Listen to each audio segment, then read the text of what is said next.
What's going on, everyone? Welcome to the Season Gaming Bitcast, episode 308. I am your host, Ainsley Bowden, and we are finally live here, a little bit delayed, because my good friend, my co-host, my partner in crime here, Mr. Tie Guy Travis, was having a new meeting with the Elgato Corporation about how he can invest and become, hopefully, a partner in due time. Travis, how's the meetings with Elgato going? I am currently trying to get them all arrested for war crimes. So it's going really well. I'm excited for that. And if you're from Elgato, I think you're a bad person, and you should feel again. He does not speak for the Bitcast or Season Gaming. If I could. I feel like we need to add like Gandalf saying a wizard arrives precisely when he means to the end of our intro. But it is what it is. Sorry, folks. I was also coming in hot this morning, so we all contributed to this lovely start time of ours today. Yes, this is true. But Travis, you've been traveling this week, my friend. How's everything going? How you doing?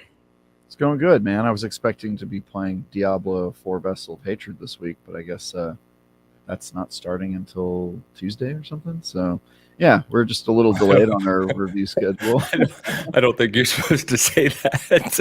Man, look, I've got no embargo that I know of yet. I don't have any codes, so what am I under? I thought I was going to be reviewing a game this week and ended up not doing that. So I think they just let it go another week because their base game is so darn good.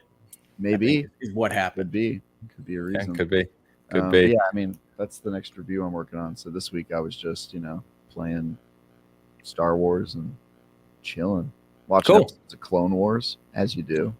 All right, Star Wars video game. Sure. Hell yeah, dude. All right. Hell yeah. All right. Yeah, we'll talk a little more about Outlaws because I want to hear more from you now that you're probably further in it. But Hoeg, he's here. He's zoomed out. We've got a full office view now. How are we doing? We are good. Yeah, we've changed a few things in the setup. You can see I didn't have enough time to find a hat this morning, so I hope everybody's okay with that. But yeah, you're going to get a slightly different view as we figure things out here, and eventually probably a camera, a microphone on an arm. It's been a week. I have a follow-up question. Okay. Yes. What is the process of, quote, finding a hat, unquote, look like for you? I have a closet that has a bunch of hats on the back, and I try to pick out one that I think is going to match the theme or what show I'm on. And so, like, Hoeg is the most common, but I do pick what hat I'm going to grab, and today I didn't. That's the whole process. Very cool. Yes, very cool. We're off and running today, everyone. But yeah, so we are here. It is time to talk about some games. So today we're going to be talking mostly about games, go figure. So we got a lot of things to talk about. Follow-ups on Casting of Frank Stone I want to talk about. We've got Astrobot. We got Star Wars Outlaws. We've got, I'm going to be talking about this game called Anatria, The Last Song. And I'm sure some other games as well. We'll touch on more Fallout from Concord. I don't really want to keep talking about Concord, but a little more info about that. We got 30th anniversary of PlayStation coming up and some special things from them. And then, of course, we'll have Hoeg briefly touch on, if he wants to, of course. Nintendo has finally done it, and they are suing Pocket Pair for some aspects of Palworld that I think, based on Hoeg's post and my ability to read English in Hoeg's post and know nothing further about the law, seems that there may be some confusion around what Pocket Pair is actually being sued for. So we'll touch on that as well. Yeah.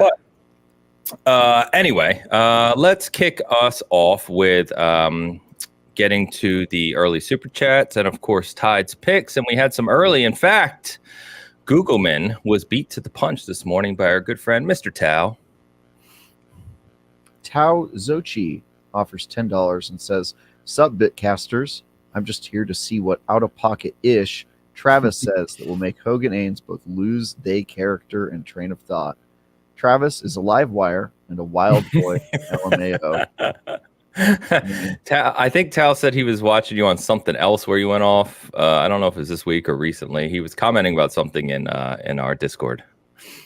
It couldn't have been this week. I didn't do any shows. What show? Tao, tell me what show I went off in. I'm happy Yeah. to understand. Tal, thank you as always for the support. Appreciate you. Wild Boy, though, I take that title very seriously. I put it on my Wild Boy resume. Travis. Yeah. Wild Boy from the years of 2008 to 2023. Tie Guy Travis is dead. Wild Boy Travis lives on. Right. Wild Boy Travis. Horrifying. That's my OnlyFans username, I think. Oof. Times. Oof. Yeah. Ooh. No, it's beautiful. It's beautiful, Ains. He just reads poetry over there, Ains. Yeah, wild boy. Get wild with poetry. Tal, thank you. It's a lot of Walt Whitman. It's very beautiful, honestly. Googleman. Googleman81. He offers 10 euros and says, was going to play the plucky squire, but melting Tyranids into a bunch of legs and no upper body with my multi-melta got in the way. Fudge brownies. Fudge brownies are good. Yeah, fudge brownies are good. Yeah, Space Marine 2 still out there rocking. Seems to be doing extremely well. We'll probably touch on that as well. I did get a co-op mission in with Mr. Alex, our good friend and SG contributor this week, which was a lot of fun. So we'll touch on that as well. Googleman, thank you, my friend. Vintage Willow with the $20 super chat. Vintage Willow for $20 says, membership gifting doesn't seem to want to work for me today. Frowning face. Emoticon. Yeah. And I said, that is okay, Vintage. You are still amazing and a rock star for the channel. Thank you so much. And as always, appreciate the generosity. So thank you. Yeah, she definitely is. And YouTube's been messing with a lot of their back-end buttons this last couple weeks. They've been doing an update. So if something doesn't work, we apologize. Despite what the FTC says, we don't actually operate the YouTube website. So they make a lot of mistakes. Yeah, they make a lot of mistakes for sure. We won't talk about the algorithm, but yes. Vintage, thank you very much. And Iron Keg, his button seems to work, and that's kind of been the story of YouTube lately. Works for some, doesn't work for others. So gifting 5 season gamer memberships. Our good friend Walt may not be known, our twin brother of Mr. Elu Spook, our lead editor at Season Gaming. So thank you, my friend. Appreciate you. All right. And of course, we've got to get to Tide's picks, which, by the way, Tide, I'm not sure why we did Alice in Wonderland, but I am horrified. This may be the worst I've ever looked. Maybe the worst. No, but you look okay. Hoeg looks like freaking Willy Wonka, as always. He's like magical, and I look insane. So I don't know what happened here. Hoeg's the Mad Hatter. Very cool. That's just how I look. Ains, I feel like, I don't know how to tell Ains that this is how I feel like he's meant to look. This wasn't AI. This was just his last costume, his last furry meetup, which I feel like you killed it, Ains. I don't think my cheeks have been that rosy a day in my life. Yeah. Hoeg, you and I look like we're about to drop a pretty sick grunge album. It's gonna be dope, dude. From the 90s. Yeah, dude. Hell yeah, dude. Meanwhile, why does my picture, like the actual face, look the closest to me yet? That's what's scary. Yeah. I would say all about that photo looks the closest to you. Honestly, AI just found a photo of you. They didn't even do any work. They're like, this was just sitting out there. We didn't have to reshape it at all. So Hoeg continues to benefit from AI wanting him to be just the most handsome man on the planet. It's unbelievable. Can't believe what they're doing over here. It's criminal. But I will forgive them this week because although I'm still ginger, I got to glow up too. I'm looking pretty. Yeah, it's pretty good. It's pretty good. You're pretty good. I got the smolder. It's nice. Are you smoldering for Hoeg? I mean, I don't know. It kind of looks like it. I see a yaoi novel in the making. Oh boy, Jesus Christ! It's pretty good, dude. Wait, what character am I though? Am I supposed to be the Queen of Hearts, or am I the small king boy? I mean, the Queen of Hearts is a character in Alice in Wonderland. I don't think there's a small king boy of hearts. Isn't there a small king boy? Oh God, I don't know. Man, I apparently am a pretty sick Queen of Hearts. Yeah, you can keep going. I just have to take it down because it's freaking me out a little bit. I think you're right. It does have a Spin Doctors vibe. We could be on the liner notes of a '90s CD. Yeah, absolutely.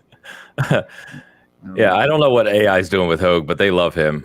You know, like they love Hoeg.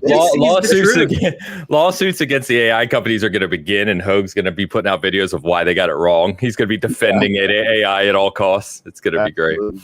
Yeah, dude. it's on your. I feel like Hoeg is bribing the AI machine or something. It's also, isn't it a Hoeg Law like super fan tied? Aren't they the person doing this? They must have used some like super flattering photos of you. Yeah, Todd, we've got to reset the AI on Hoeg here. I don't know what happened, but this is sacrilege. It's doing great work. I mean, it is. It is doing great work for you. I feel like it's unfair. I'm like a goblin. Unfair. Did you see my pick? Dude, that's what you look like. I hate to break it to you, but AI nailed it. Like, that's you. I feel like I just got a glimpse inside your soul for a little bit. I swore those picks were in a private share drive. Google, man, I swear.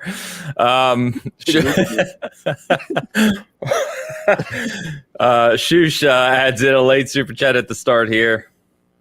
Shush. €5 says early reminder that candy corn will soon be back in Bitcast topic rotation. Hell yeah. Unfortunate. Most unfortunate.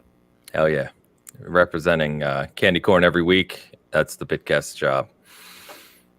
All right. Shush, thank you very much. Appreciate you. And I am excited about candy corn. It should be basically here at this point. I haven't checked the store, but we'll go looking.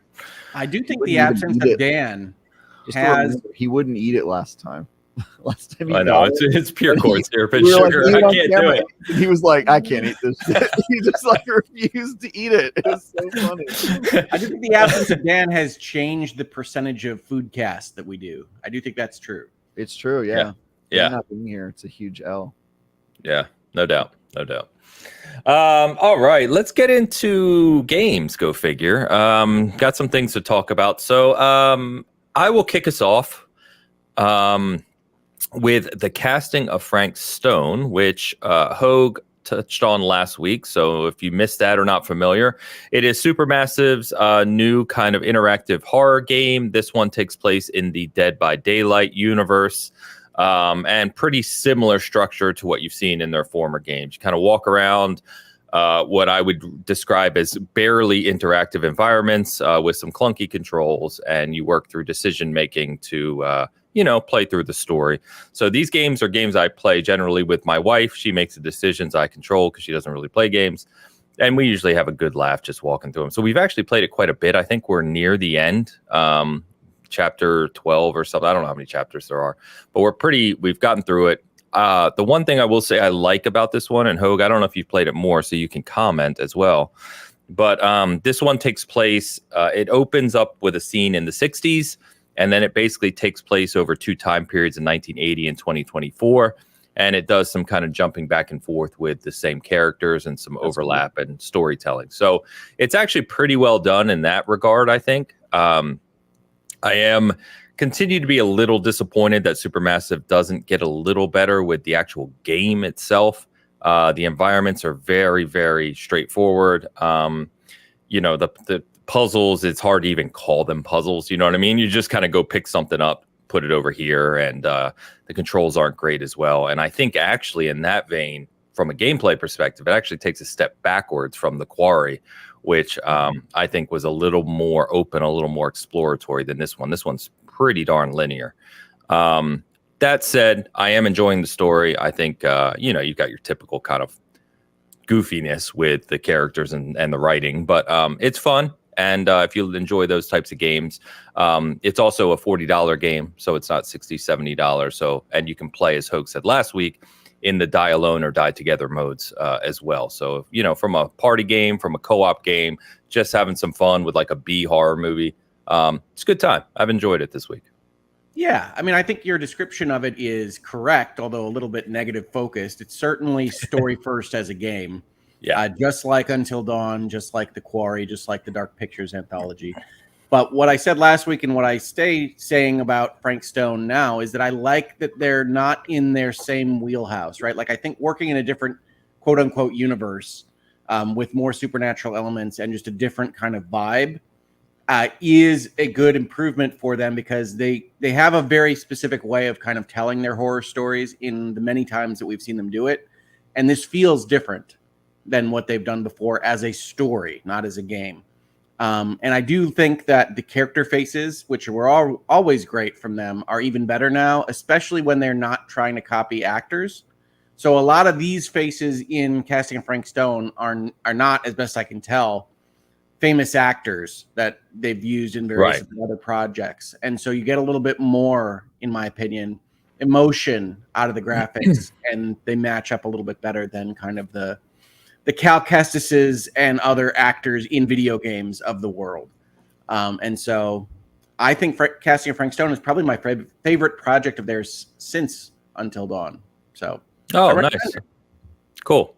Yeah, and the one thing that, to give them credit, they have really upgraded since the early versions of this are the facial expressions, kind of the eyes don't look as dead, as they used to years ago. The kind of presentation is really strong.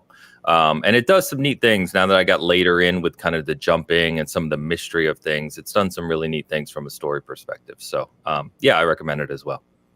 Yep. So I've got a couple other games to talk about, but we'll kind of circle around here. So someone hit me with a game. Go. Okay. Well, the one I definitely wanted to talk about, especially with this audience and seasoned gaming in general, is a game called UFO 50. Don't know what it is. Have you guys heard of this? No? Nope. So UFO 50 is a game that I think is only available on PC right now. It's a perfect fit for Switch eventually. I don't know whether it'll come to Switch. I played on my Steam Deck.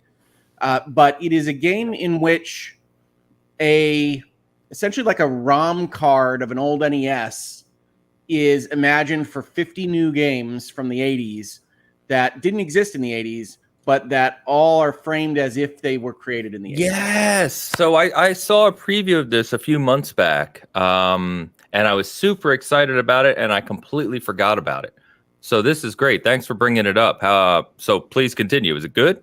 Yeah, no, it is really good. I will say that it's 50 different games.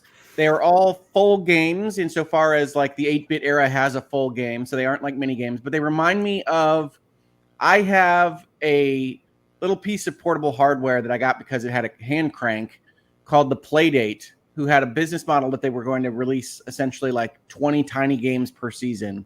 Yes. And this feels a little bit like that. These are bigger games, but they're unusual in that they have the aesthetics and kind of limitations of the 80s games, but they have a lot of design sensibilities of modern games. So they take things like building up a Metroidvania out of what would be like the Ninja Turtles sewer levels and kind of combine those in a way that feels like that could have been the way that things went in the mid 80s, but didn't. And then on top of that, they put little information about like the creators of the games and have what I would describe as a kind of meta universe, alternate reality gaming component of figuring out like how all these things work together and characters that come in sequels and affect each other. But especially when you get into the late 80s, the games are like really, really good. There's a game where you play as like a set of ninja owls that are essentially in one of the old like beat 'em up games.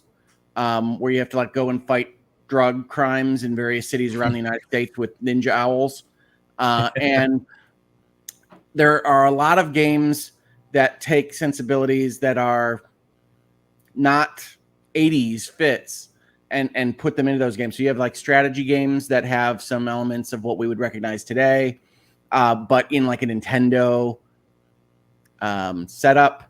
I haven't gotten far enough in any of these games. I think I've only played like 35 of them to really judge them fully. But the package is worth it. There's a lot of fun things to explore. There's games about running a submarine where the sea life have attacked you and are threatening humanity, and you have to figure out why. There's games where humanity has nuked itself off the planet, and the birds have taken over and are now engaged in a series of war games.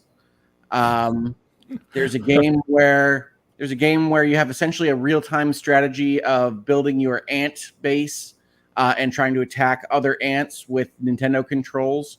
And if any of that sounds interesting to you, there's 50 of those. and there is a kind of overarching something that I don't understand yet because I haven't played it enough. But I highly recommend it, and especially if you're watching this show, Seasoned Gaming, and you have any nostalgia or love for kind of that era or even the era after it where you could get like Nintendo cartridges with a bunch of random stuff. Like the design seems to be you've stumbled across a random ROM card and you get these tiny, tiny little descriptions of what is going to happen in this game, and you don't get an instruction book, and you just kind of have to go in, realize it's a full game, and figure out what's happening. Like you didn't get an instruction book at the garage sale, right? Like so it gets that vibe across, and I highly recommend it. And I wanted to talk about it because I don't know that a lot of people have mentioned it this week, and it deserves mention. Yeah, I think sadly this seems to be happening, which happens every year around this time, is these types of games are coming out at the worst possible time amongst a bunch of big titles, and they get overlooked. Because I do remember seeing the video for this one. I was super excited about it, forgot about it, and now I didn't even realize that it had released. And that's someone who gets PR emails every day, tons of PR, you know what I mean? I'm going through Probably this stuff. Too many, yeah. Yeah, every single day, and I didn't even know this released, so that's not good. I would assume you said it's PC only right now. Is it on Steam? Yes, it's a Steam game. I think it's like $20 or $25. Okay. It is excellent. But one of the things that they do have happen in the game is you go from like 1982 or 1981 to 1989. They certainly reflect the different levels of complexity. So if you just start by going chronologically, those games are definitely harder to get into, just like they would be if you were playing real games from those eras. Sure. And so I do recommend for folks that are not sure about this or are trying to get in and find something that they like, that they maybe go from the back to the front. They start in 1989 and go backwards. But there are other filters that you can use because they do have kind of like little descriptions of whether it's a long game or an action game or a strategy game or a puzzle game, and you can filter them by that within the game itself. So you can go and try to find something that you like. But every single game is like a little bit surprising. You think, okay, I know how an ant strategy game would probably work in the Nintendo era, and it's like, no, it doesn't work like that. It works different than you're thinking. And like every game is like that, which is a really cool experience. Very cool. Yeah, that's what it's on Steam because Alex said it too. Like Steam Deck seems like a good option for this. It works great on Steam Deck. It's not like validated yet because it's brand new, but it works great on Steam Deck. I can tell you that from personal experience. Awesome. Yeah, that's very cool. I put a note for myself. I got to go pick that up. So very cool. Travis, you said you were continuing your journey in Outlaws. I think last time we talked, you were still relatively early, which were the parts of the game that Hoeg and Alex and others didn't really enjoy as much. So curious to see like how far you are now, and being the Star Wars guy you are, how much you like. Word was going there. The Star Wars blank. Yeah, a bunch of words came to my mind. I was like, no, we'll go with guy. We'll go with guy. Just call me a dork and be done. Yeah, I'm still enjoying it. I didn't have as negative a reaction as some people did to the beginning because I'm such a Star Wars dork. It was kind of, obviously the stealth is pretty bad, but I was like, whatever, it's cool, getting through it. And then now I've got a ship. I'm going to other planets, glad handing with the criminal underworld. All of them like me. Everybody loves me. All of them like me. Yeah, it's like, true. You can absolutely do that. In fact, I think the game is kind of intended that way, which is a little bit off of their marketing. They really kind of had it sold as a BioWare type of thing where you have to decide who's going to like you and who's not. But the way that the stealth works is you really need access to the various areas on a planet, which means you really need a kind of de minimis level of attachment from these various groups. And they understand that, so they provide a system that allows you to essentially pick, all right, I'm just going to try to make the Pikes like me more, and I'm going to do contracts for them for a little while, and you can get everybody up to liking you. And that's part of the game, but it's not exactly what they sold. Yeah, I'm everybody loves me. I'm the best there ever was. It's great.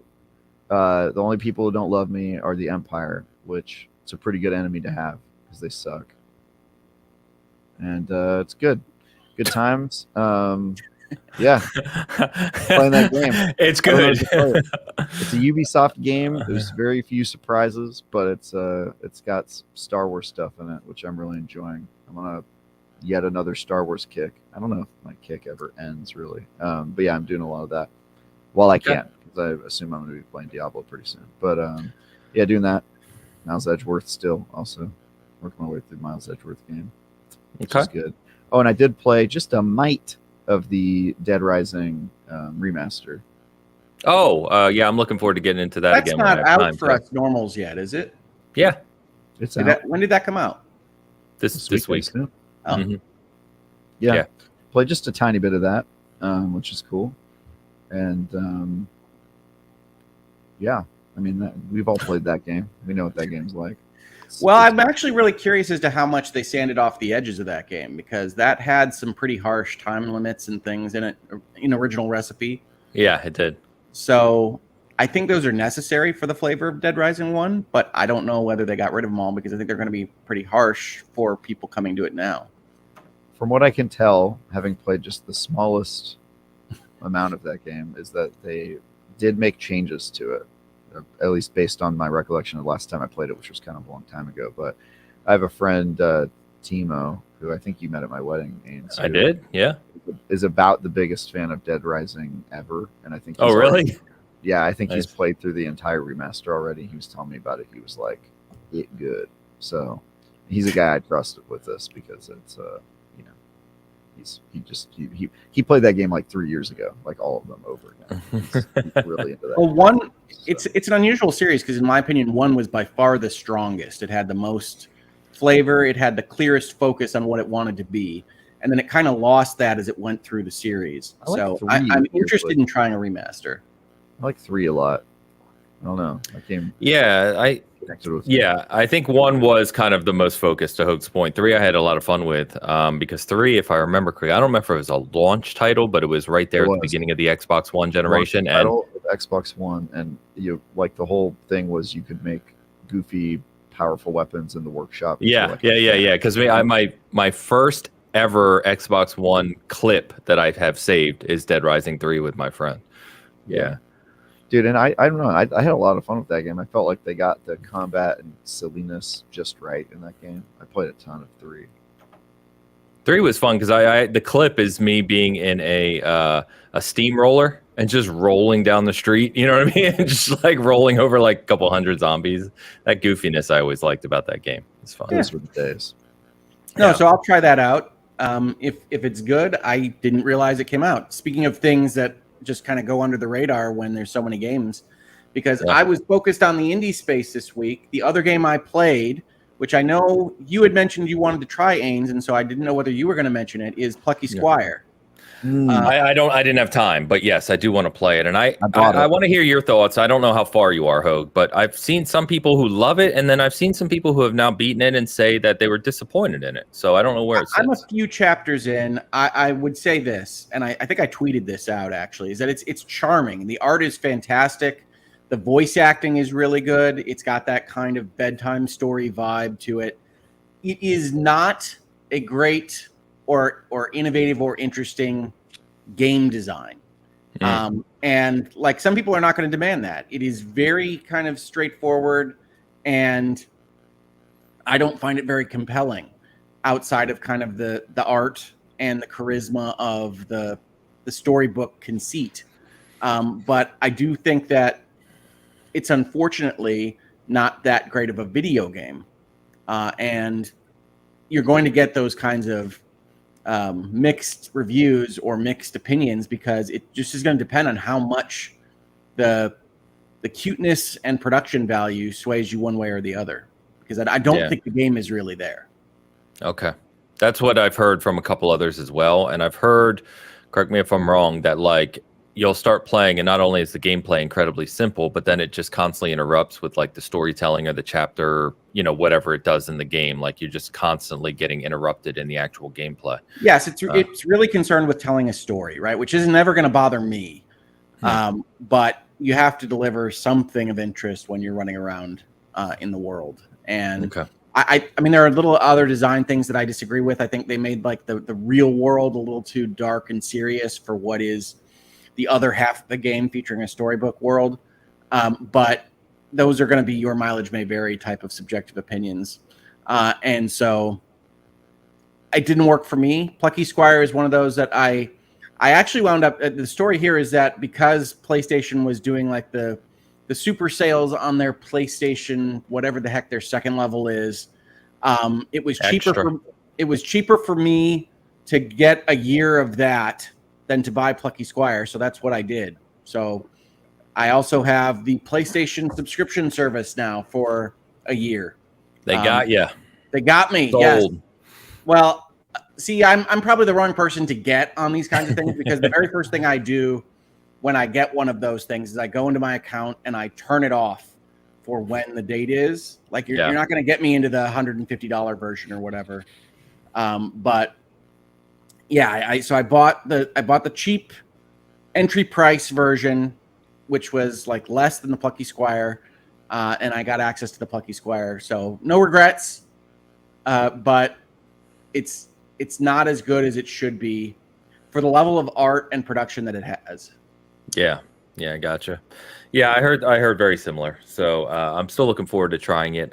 They actually have like a special physical edition of it coming, but it's not coming till like February or something like that. But given all the games right now, that may be okay. I'm not, in a huge rush to play it. So, yeah, cool. So let me talk for a few minutes about this game, Anatria, The Last Song. So this came out this week. Saw it at Summer Game Fest. It's if I remember correctly, I believe it's an Italian development company or development group. It's not a gigantic AAA team, but it is a Souls-like. So take that as you will. I mean, through and through. But what I found is, in checking it out at Summer Game Fest, I didn't play it there. I just kind of watched it a little bit. And then I was fortunate enough, they sent me over some press stuff this week. And I was like, well, let me check this game out because I just with all the other games, I actually wasn't going to check it out right now. Ended up playing it. I've got about 10 hours in it right now. And it has positively surprised me in a really good way. So if you think about all the different kind of Souls-like with unique wrinkles that have come out over the past couple years, I'd say, like Lies of P is a popular one, of course. We talked about Steel Rising a lot here. Lies of P I liked a lot. I'm not super far in it. I need to play it more. Steel Rising I didn't really enjoy. I thought it was a little too clunky and simplistic. I am enjoying Anatria quite a bit. So the premise of this game is they really advertise on the sunlit shores, of this area, which is supposed to be Italy, of course. And it's an artistic game in the sense of the whole world is a play. So it's got this kind of theatrical artistic approach of the whole world is a play. And the play is being scripted by these masks, right? These actors, these lead actors. And you come into this world as the maskless one. To basically disrupt this, this whole, whatever word you want to use for the world. Bad audience member. What? Yeah, heckling would be like, yes. So you're trying to kind of take all these actors out so that you can stop this cycle of play, right? So which is kind of an interesting premise, but I think what it does really well is that the wrinkles that it adds are actually really interesting rather than just saying it's a Souls-like, but you can do X. You know what I mean? Whereas this one has some really interesting things. For instance, you actually put on different masks, and the different masks give you different attributes, allow you to use different weaponry, different kind of skills, right? And give you bonuses in a certain way. And you can switch between three of them in real time. So if you just push down, like your whole character goes, whoop, and he switches into a different character. And you can have different loadouts for all three, completely different weapons, skills, everything, and just switch even mid-attack instantly, which is pretty interesting. What I also have seen of this, which I think Steel Rising didn't do well, Lies of P I didn't play enough. Obviously, there's tons of Souls-likes, right? But what this game does really well is kind of the level design that I found so far is far more from-like, where there's tons of different paths, secrets to find, and it's got this interwoven connectivity in the world where there's, bosses you may miss, lots of items and weaponry you may miss, if you don't kind of explore all these paths. So exploring is really good at it. And I'd say the enemy kind of enemy design is really strong too, in the sense of there's mini bosses all over the world, and if you kill certain mini bosses, you'll give you like additional weaponry or a different mask you can put on, right? or these different attributes. And, it's really interesting. And there's a lot of customization. You're constantly getting new weapons to experiment with. They kind of play into the whole theatrical Italian thing. So for instance, some of the weaponry, one of the attributes is like you can get people drunk, right? So it's like vino, you know what I mean? So there's like wine in the game, and if you're struck by wine, basically you have additional power, but you take additional damage, and it's kind of interesting stuff like that. And it's the environmental design and kind of the artistic direction, I guess you could say, to the game is quite interesting as well. So I didn't really know what to think of this. It looked interesting at Summer Game Fest, but having played it for about 10 hours now, I've actually become more into it than I thought I was going to be, which is a good thing, right? So like I've been wanting to play it more. And I finished the entire first world. The first, there's big bosses, mini bosses, big bosses, and then there's like the chapter lead, right? And I killed him last night. I'm moving into the second world now. So a lot of fun. I'm really enjoying it. I check it out. It's on Steam, it's on PC and PS5 right now. Giamma Games, who made this, I believe, is one of those companies who was like trying to get it published on Xbox as well. I don't know the full background there. So we can find context on that. If I've got the right company in game, they were the ones that said that Xbox wasn't helping them get through their indie development program. And then Xbox responded and said that we've figured things out, and like there was a whole online discussion about getting it on the Xbox. But I obviously don't need more Souls games in my life. That's pretty clear on the bottom row here. But I really do like different cultural takes on these various game genres. I liked Wukong for that. This sounds like another kind of, if I'm going to fight actors on the Tuscan coast, that sounds like a different take on the Souls game. So that does intrigue me more than just going through another dark fantasy world. Yeah, it's very bright in areas. Obviously, there's darker areas I've been to so far, but it's very bright, and it's very like, you're going through this city, right? And there's like there's actors. Everyone has a mask, and they're just actors playing along, and they're singing and dancing, and there's some stages where they're performing scenes, and this is just the whole entire culture of the whole environment. And you're the one coming through to disrupt it, and of course they don't want you to disrupt it, and that's kind of the core theme of the game. But it's well done. I'm very surprised. I need to look up more around the team, because it's very clear this was not like a 10-person team. This is there. It's got some depth to it. There's a few polish hiccups right now. There's some frame pacing intermittently that hiccups a bit. Little things like that. But generally speaking, I haven't had any crashes. I haven't had any issues in playing the game. It's been great. Supports ultra wide. Kind of has all the modern support. So if it's not ultra wide, you're playing on your PC? I am playing on PC, yes. I have not played it on PS5, so I can't comment to that addition. I do know they were playing on PS5s at Summer Game Fest, and that was 3 months ago, right? So I assume it's probably in pretty good shape. And they have put out a roadmap, too, for the game, even as a single-player game, where they're talking about, I think, like in the next couple of weeks, there's a big update, and then they're going to have a end-of-year big update, and they're going to continue to tune the game in the coming months. So worth taking a peek at if you like Souls-likes. I'm really enjoying it. So I also don't really need more Souls-likes in my life, to be honest. But I looked at this one, and it just kind of reminded me of Steel Rising and Liza P. There's like lots of games where I'm like wearing a mask and fighting like masked bad guys in a Souls-like, and so I read part of IGN's review for it too, which I think they gave it a 7 out of 10, and I was like, okay, 7 out of 10 Souls-like game sounds like another Souls-like game. So, but it's good to hear you're enjoying it more. Maybe I'll check it out. Yeah. I mean, I'm not far enough to score it, and 7 could very well be a fair score. And looking at Open Critic right now, it's literally sitting at a 70 as we speak. So I mean, it's right in that realm. For me right now, where it sits, I'd be a little higher, but again, I'm early, so I don't know where it goes. I don't know if it drags on. I don't know much. I think I'm maybe about a third. There's either 3 or 4 worlds, I think. So we'll see. But more. I still need to go back and beat Shadow of the Erdtree. I only got through. I think I only got through like half of that expansion, so that's definitely higher on my Souls-like list. Rightfully so. And that's a meaty boy. Shadow is. I think I put 70, 80 hours into Shadow. Meaty Boy, my other Meaty Boy fans account. Yeah. He's just a wild meaty boy, folks. Wild meaty boy. Anybody who knows me says that about me. So yeah, so I've been wanting to go back to Liza P because I've heard so many good things, so I need to go back to that one as well.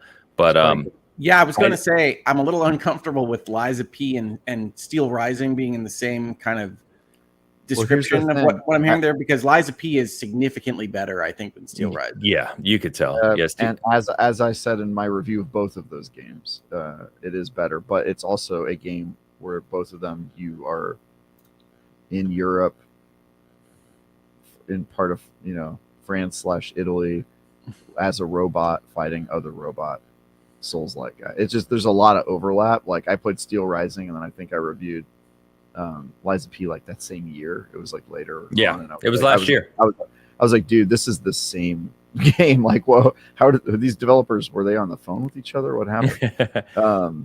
But obviously Liza P was way better, like significantly better. Yeah, Steel Rising didn't really do it for me.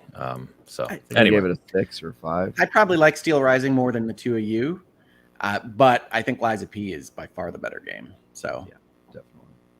Cool. Let's see. So didn't get to play too much more Space Marine 2 this week. Space Marine. Still haven't played it. I really want to. I did do a full co-op mission with Alex. One thing I did like actually is not only was the co-op mission a little longer than I expected like a little 10-minute thing. We spent a good probably half an hour doing one of them.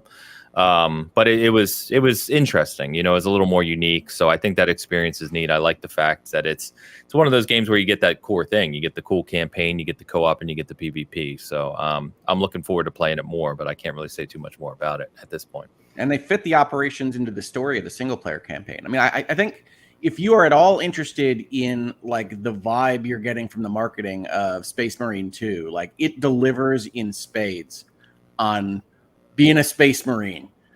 So like it is great at doing what it says on the tin.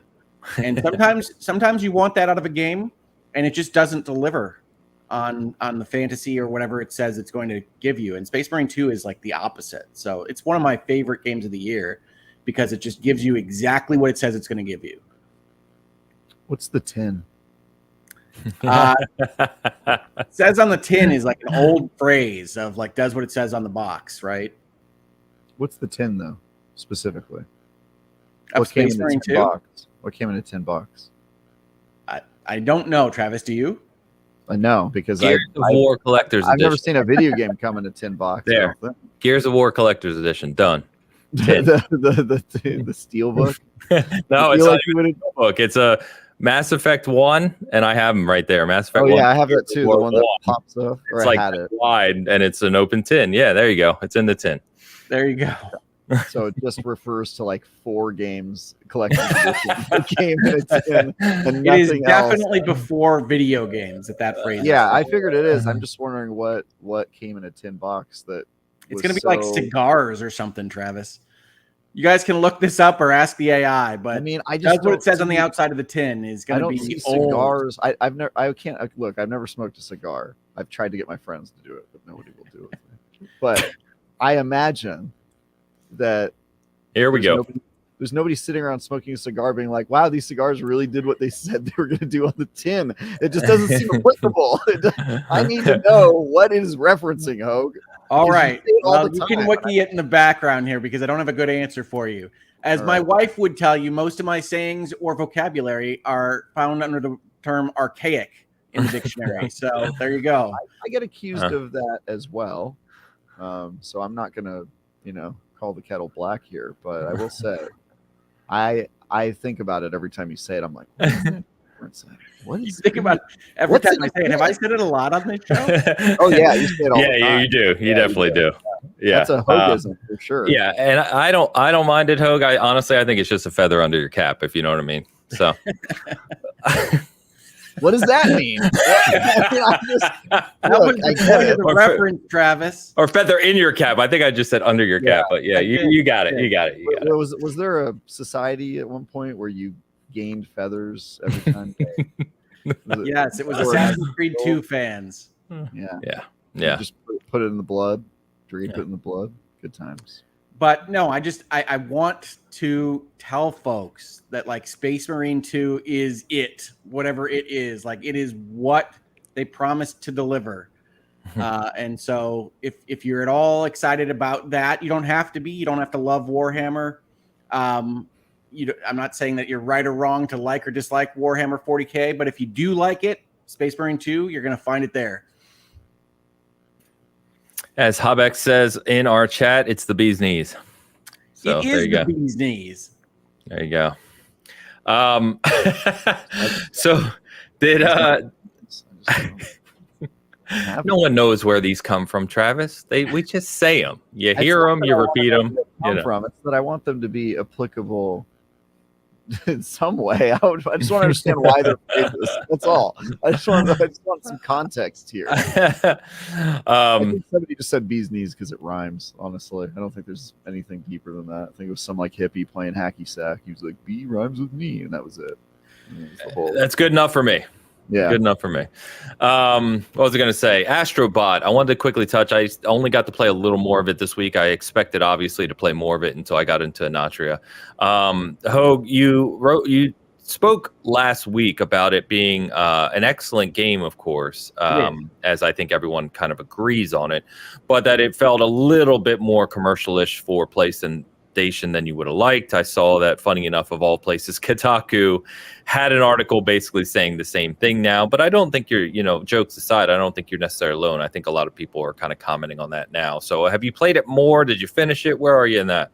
I have not finished it. Mostly I'm playing it with my daughter. So we go at about the same speed, and I try to do the levels she doesn't pick, so that we both get the experience throughout the game. But yeah, I mean, it is very much a commercial for PlayStation. I mean, you're fixing a PlayStation 5. You're riding around on a PlayStation 5 controller. For me, it feels a little bit like I paid you for your timeshare ad. And it is interesting to see that come out a little bit more. I do think, from my own perspective, I tend to have a shorter honeymoon phase with all sorts of media and games, which a lot of people take as me being overly negative about these things.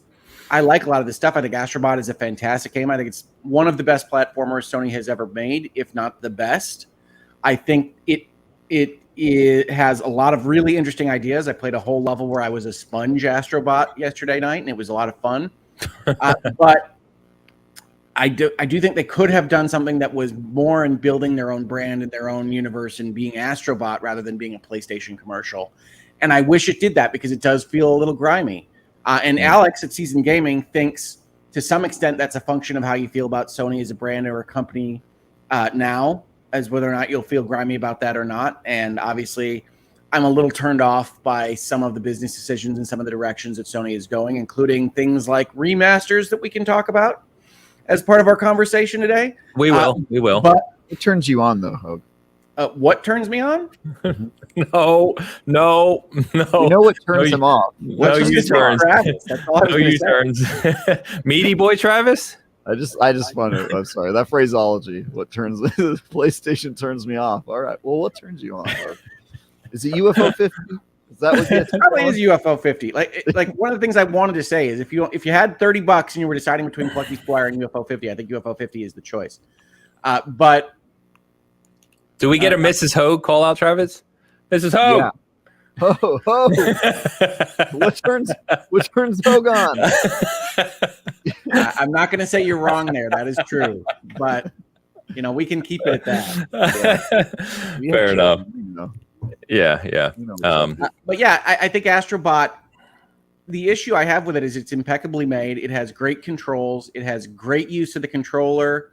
It has great graphics. It has really well done musical arrangements of both popular songs from other games and its own stuff, and it has a lot of like vocalizations of things. There's a funk singing tree. There's a lot of cool stuff in Astrobot that's a lot of fun. It has that party in a box feel that I wanted from them. Asobi is a really gifted developer, but it's in the service of essentially selling you on the PlayStation brand, and like the stuff that they reward you with is, what if we gave you an Astrobot level that played like Uncharted or played like God of War? It's like, well, great. I have those games. and I just really want to play Astrobot and not God of War Ragnarok. But reasonable minds can differ on that. I don't blame anybody for just saying, hey, this game is awesome, because it plays awesome. It's a lot of fun to enjoy.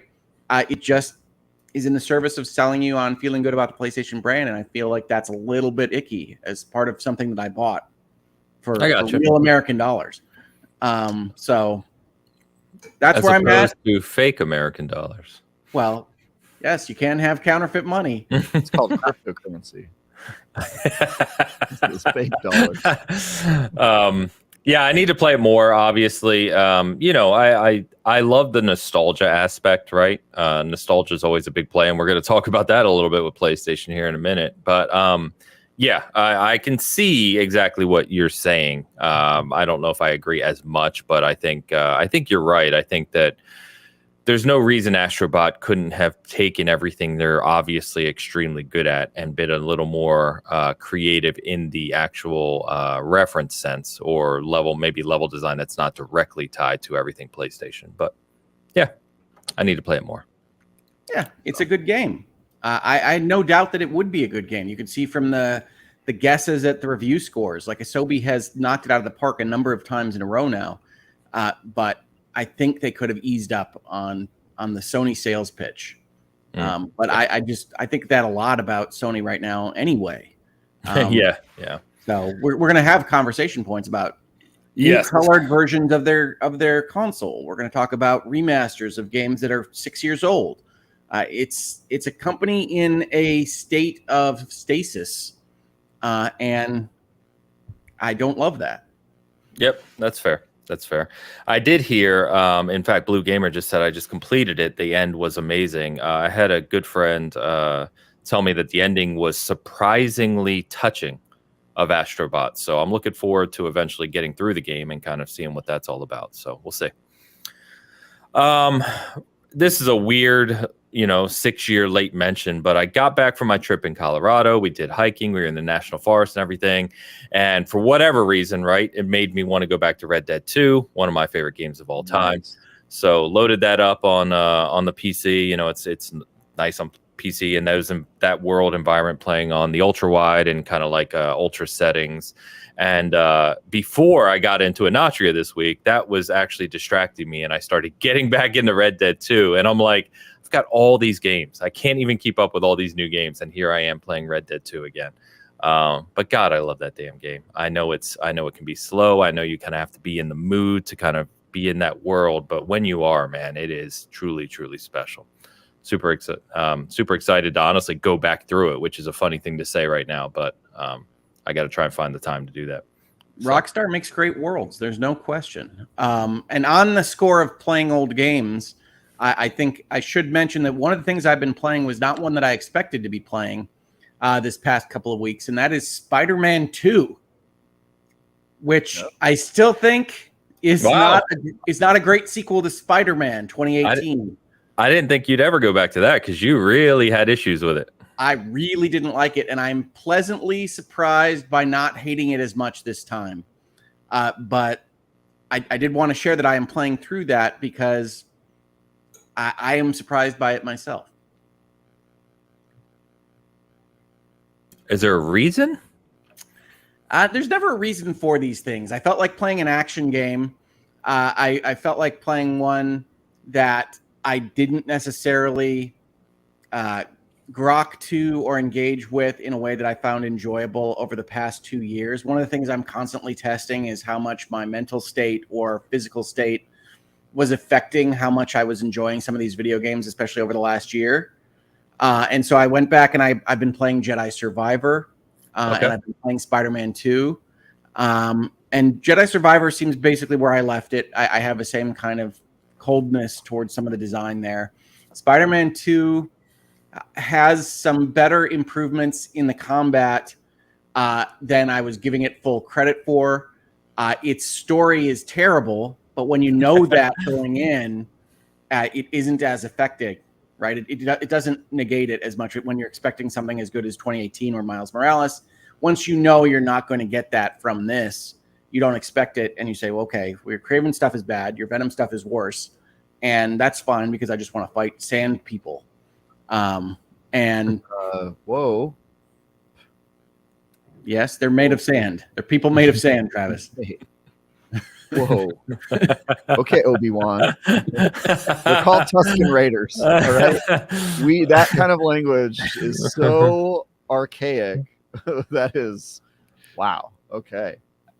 Indeed. Of course, folks that haven't played Spider-Man 2 should know that there are actual people made of sand.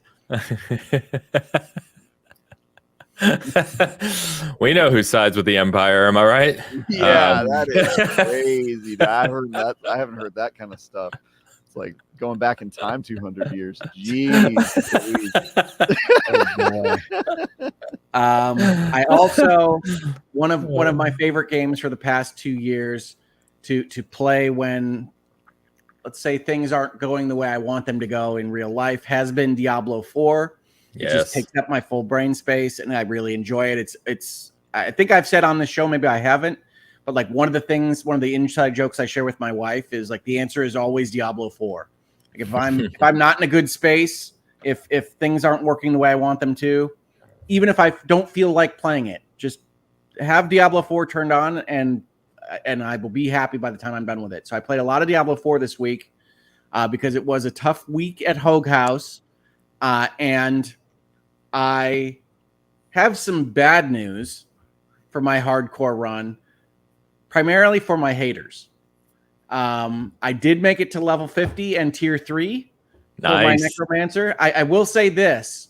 I was not fully prepared for the transition. Like when you play Diablo, when you play an action RPG of this type and you go up and you increase the levels of everything around you, you do have this moment in time where everything hits harder. And I almost died at level 50, but I did not. I am now level 53. We're almost over the hump of the transition into tier 3.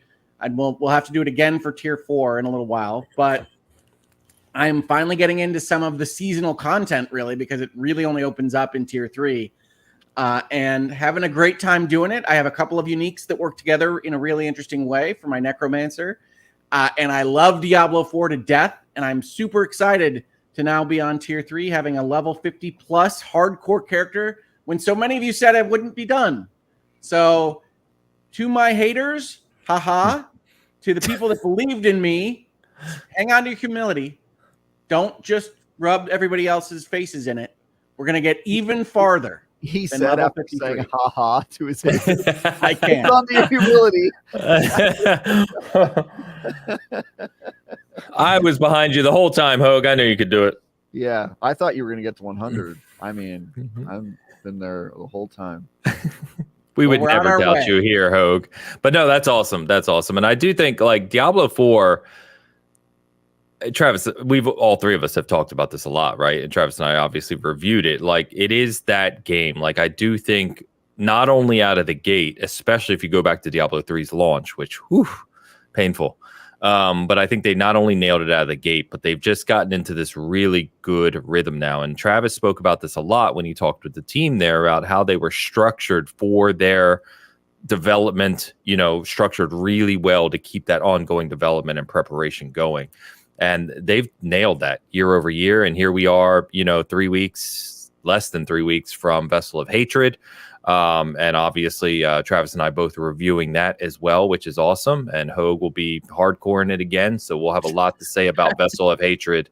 I don't know if I'm going into the brand new content hardcore. But. Yeah, I didn't mean that the literal hardcore in the game, but, like hardcore into it. But yeah, I think, we'll have a lot to say about that soon. But they've just really crushed it with that. And I think that they're doing almost a perfect combination of keeping the game fresh and consistent and expanding it while also meeting the wants of the hardcore Diablo community for the most part, right? You never please everyone. That's really hard to do.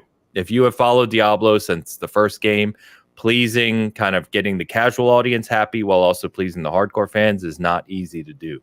And I think they're doing a good job of it. And I think Vessel of Hatred looks like it's going to continue that trend. So we'll see. I'm amazed by this game. I also did play a little Diablo this week to just get my feet wet. Nice expansion.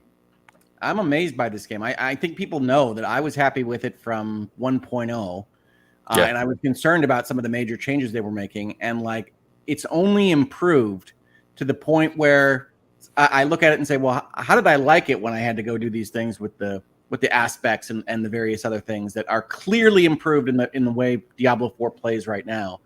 And that's just amazing to me. But like I've liked it in every version of its iterations. They're not all same. They aren't just increasing numbers. They aren't just moving balance around. They're making major changes to the structure of this game, and it just seems to be getting better.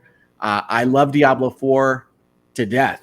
And for the folks in the chat asking about Diablo 4 versus Skull and Bones, they're in the same place in my brain. They are the games that take up all of this intellectual energy and allow you to interact with them while not really diving deep into narrative or story, but still enjoying the build crafting and a lot of complex stuff. So Diablo 4 is probably the game I like more than Skull and Bones, but both are games that I have to be worried about starting because that's all I'll do for the rest of the night. And they're both multiplayer games that Hoeg insists on playing alone. Yes. Exclusively. Well, they both have multiplayer components that are not required to interact with. So yes, I play both Diablo 4 and Skull and Bones primarily alone. Skull and Bones has better, like out of necessity, by the way. He's always asking Ains and I to play Diablo with him, and we're like, no. we're kind of busy right now. We got a lot going on. The truth is, my times don't line up very well with the gentleman. The truth is, Hoeg goes to bed at 8 p.m. Yeah. And I don't start gaming until like 10. So it just doesn't work. Ains and I tell him anyway. We're like, sorry, we're just not on till later. So these time zones are so tricky.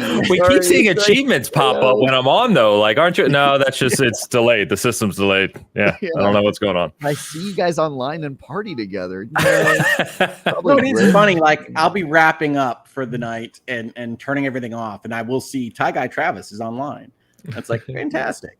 Yeah. Okay. So the only other thing I was going to mention, Xbox has been advertising this game, and I know Hoeg, I think you're probably on this panel the most interested in, but is Aura History Untold releases this upcoming week. We will have a full review of up tomorrow, actually, from Don. Mr. Don Lionheart reviewed that for us.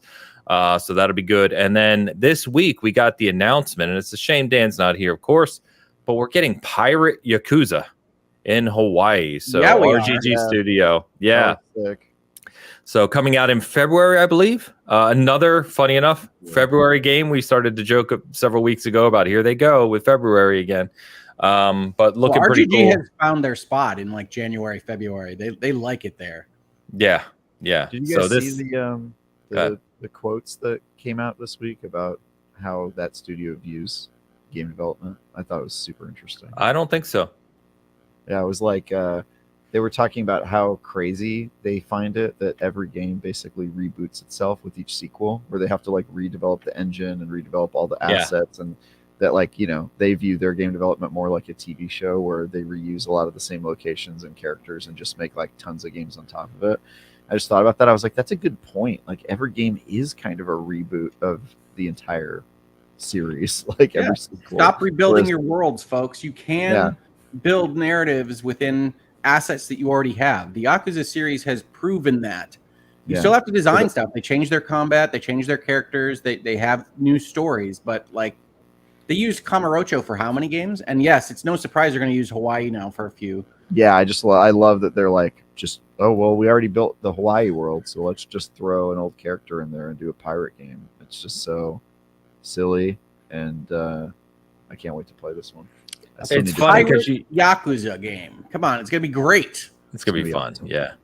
I think there's a few developers that have been ahead of the curve in that space. RGG is definitely one of them, right? We talk about From, like if you know From games, they reuse a lot of assets of animations and other things. Even though the world is different, they capitalize on prior development really well, and that's how their cadence of game delivery is faster, right, and more productive.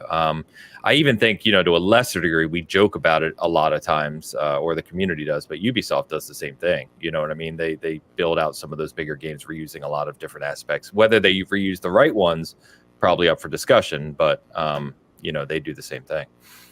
Well, I think of like Falcom. I think of some of the Japanese studios that use things like Trails, things like Tales that take aspects of their games and reuse them a lot. And I think that's been the play for a long time. I think AAA development has gotten stuck in this, has to be, I don't know, I'll pick a number out of the air, $400 million to make a video game. And it's not the case, right? Like Nintendo proves that a lot with their hardware and their design, but there are other ways to go. And RGG is just such a fantastic example of, you can make brand new games, full price games that use a lot of your existing assets and infrastructure that people will love. People will not only buy them, people will back up the way that they function because they all build on each other in a cool way. And so I think video gaming has a path forward with that approach. And I would love to see more people take it up. I would love to see Square Enix take it up.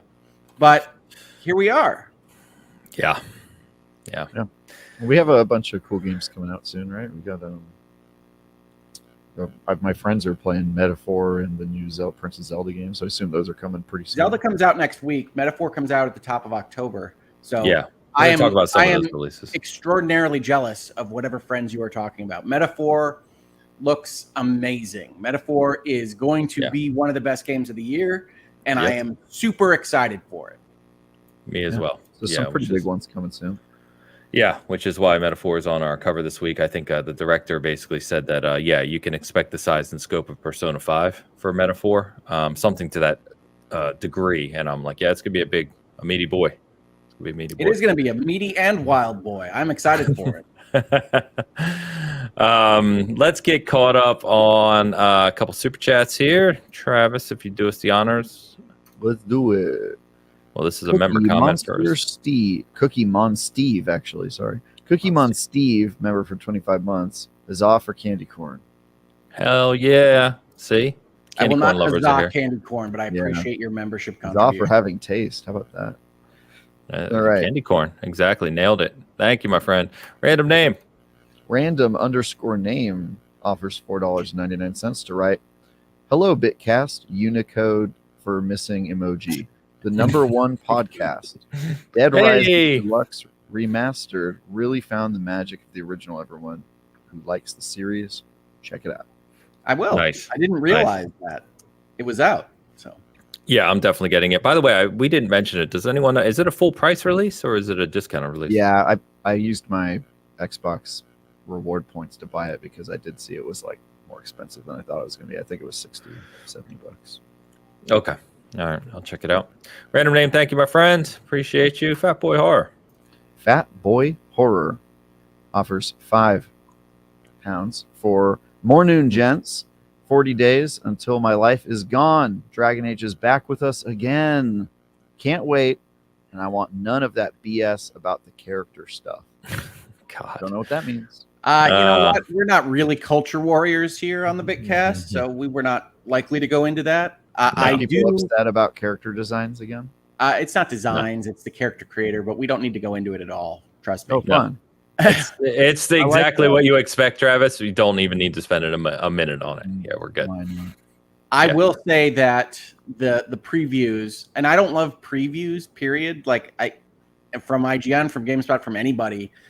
Because they just tend to be, they tend to take the positive tack. We've heard Travis talk about them. Like that's the idea, is to take the positive tack and then let things play out how they're going to play out. So I don't give them a lot of weight, but they were so effusive this week that it did feel to me a little bit disingenuous. So again, that might be coming from where I'm at mentally or with my feelings on the Dragon Age brand or Electronic Arts. But I'm going to still have to wait to see it actually in play before I get excited about Dragon Age Veilguard. Sounds good. Yeah, I'm definitely excited for it. I'm definitely in on it. Don, who writes with SG now, he's like a Dragon Age diehard. So a lot of Dragon Age talk in our Discord and about the series. And the stuff this week looked really good. I agree though, Hoeg. Like I'm not saying BioWare is back, for lack of a better phrase, until I play all the way through this game and see what it actually is. But the previews do look really strong. So it is. Yeah. They were so positive. Yeah. That it trips my caution light. Why would it trip your caution light if people were excited about it? Because I mentioned before, it leads to a level of feeling disingenuous. I mean, Good comment. I don't know why a person previewing a game would be disingenuous about how they're feeling. I think it depends who it is. I don't know about you guys, but for me, I can see outlets, but then, if there's people, either individual creators or certain people I know in the gaming coverage space, I'll trust over other people. That's just me. Yeah, Travis, you hate YouTubers. So like they were part of the positivity this week. The record, I don't hate the YouTubers. I'm ambivalent about the YouTubers. Apparently, roll the tape. Roll the tape, folks. Travis has multiple times said YouTubing is the end of. I think Hoeg has you on the receipts there for sure. I mean, I've probably said some stuff about specific YouTubers, or that I don't care about YouTubers, or I prefer traditional media outlets myself because I work for one. But it's just if you're a YouTuber, I'm going to need to see some real stuff from Dragon Age before I say this is great. It's totally fine to be skeptical. I'm just saying, when people are excited, usually believe them, unless you have reason to believe they're being. I don't believe that they're trying to be disingenuous. I think you can be disingenuous for yourself, right? I mean, like we've had conversations where people have been talking up Anthem, for instance, on this very show, and I think that's just not being honest with yourself about whether a game works or not. And there's certainly a lot of history with Dragon Age, and people want it to be back. They want BioWare to be good. I want BioWare to be good. So I think that when you get that level of positivity, it just rings false to me. And so we'll see how it goes. But like October already has Metaphor. November has like the new Mario Brothers RPG and Dragon Quest 3, right? The HG2D game. So like Dragon Age is like 5th on my RPG list or something like that. I will say, so I'll put this context behind previews and like what they mean and what they're supposed to do. Is they're not reviews, and so typically if you're following any sort of like style guide on how to write a preview, it's that you save your venom for the final review, and you try not to say anything definitive about a game, especially if it's negative, it's trending negative. And so when I'm doing a preview, typically I try to find like one thing about the game, the best thing, the most unique thing that it's trying to do, and I just focus in on that, and I talk about what the potential of the game could be if it nails that thing, right? If that special thing that it's doing, I focus on that, because even if you play a game in preview and you don't really like it, you can mention like some of your worries about it. But I think that if you're being like definitively negative against it, you're sort of judging a game that's still in development, especially if you're playing it like super early, like I did. What's that game called? Oh no, why am I forgetting it? The game that it's getting a sequel that's coming to early access. Greedfall. Oh, yes. I knew you'd get that. Thank you. Greedfall. I don't know why I forgot the name. Greedfall 2 was like super buggy when I played it, but I assumed the bugs and stuff are going to work themselves out. And so the thing I talked about in that preview was, hey, they're going back to the old Dragon Age Origins game style and fighting. They're completely changing the combat system. And if they nail that, here's what, I think could be cool about it. So you do tend to put some of your qualms or concerns to the side because you sort of have to, because it's an unfinished game and you just I get that, but I find the class of writing that is previews to be fundamentally unuseful, right? I get that. I'm not saying you're writing them wrong. I'm not saying that that's a bad idea. I'm saying that they are not terribly useful to me. I don't spend my time reading them. It depends what you're trying to get out of them. If you're trying to get out of them a critical opinion of whether you should play the game or not, then yeah, they're for sure useful. But I think the reason previews can be useful, or that I like reading them or watching them or whatever, is because when a game is in development, it's interesting to me to find out like what are they aiming for, or what is something about this game that it could make it special, And so when you talk about like a preview I did last year of like the altars, right? Where there's a whole bunch of alternate forms of a guy. It's like, all right, well, I don't know if that game's going to be good. When I previewed it, it was like a year and a half away from being released, maybe more. And so I don't know if it's going to be good, but I can tell you, here's the idea and concept they're going for, and here's why I have some interest in that game. And if you don't do previews, then you sort of don't know which games to keep on your radar, or to, you know, maybe think about playing and buying at some point, and that sort of thing. So I think it has use for that. But yeah, certainly if you're like, hey, look, I know Dragon Age Veilguard's going to come out, I just want to know if it's good or not, then yeah, you probably shouldn't read previews. I don't think people previewing games even know if a game is going to be good or not. They just know that the version that they played had this stuff that maybe has potential, had this stuff that they're a little worried about, and that sort of thing. But yeah, I think some people get a little confused about the difference between previews and reviews, because they'll comment on, hey, the previews all seemed like they were really positive, and then the review was negative. And it's like, well, yeah, I'm not going to go hard on a game that isn't completed yet. That's crazy. But I will say, here's the things that I think it could do well if it nails it, and here's the stuff I'm a little worried about, and then just leave it at that, right? So hopefully you're going in with that mindset in a preview. But I did just want to take this opportunity to state kind of what the difference is. Somebody, Plague Injected, asks, Travis, would trashing a game in preview violate embargoes or anything like that? No. You absolutely can trash a game that you previewed. There's no outlet worth its salt would. I gotta believe IGN wouldn't sign an embargo that said you can't say anything negative. Yeah, we would never sign an embargo that tried to control how we talk about a game. But just as a best practice, it just doesn't really make sense to go crazy hard on that. A lot of stuff you're trashing could be fixed, right? You don't know. You don't know until I try to save that sort of judgment until they're actually asking players to pay for their game. If they're asking for your money, then it's time for somebody to say, okay, well, here's the stuff I think maybe you should be aware of that would not make it worth your money. But yeah, I mean, I think people sometimes look at previews and expect that level of judgment. So I just want to take that time to say, you probably shouldn't look at previews that way. Yeah. No, agreed. By the way, your mic went a little weird briefly there, Travis. It fixed itself. Don't touch anything. Right when you were talking about what you're not allowed to, that you never agreed to not say. So here's what we can't say. Yeah.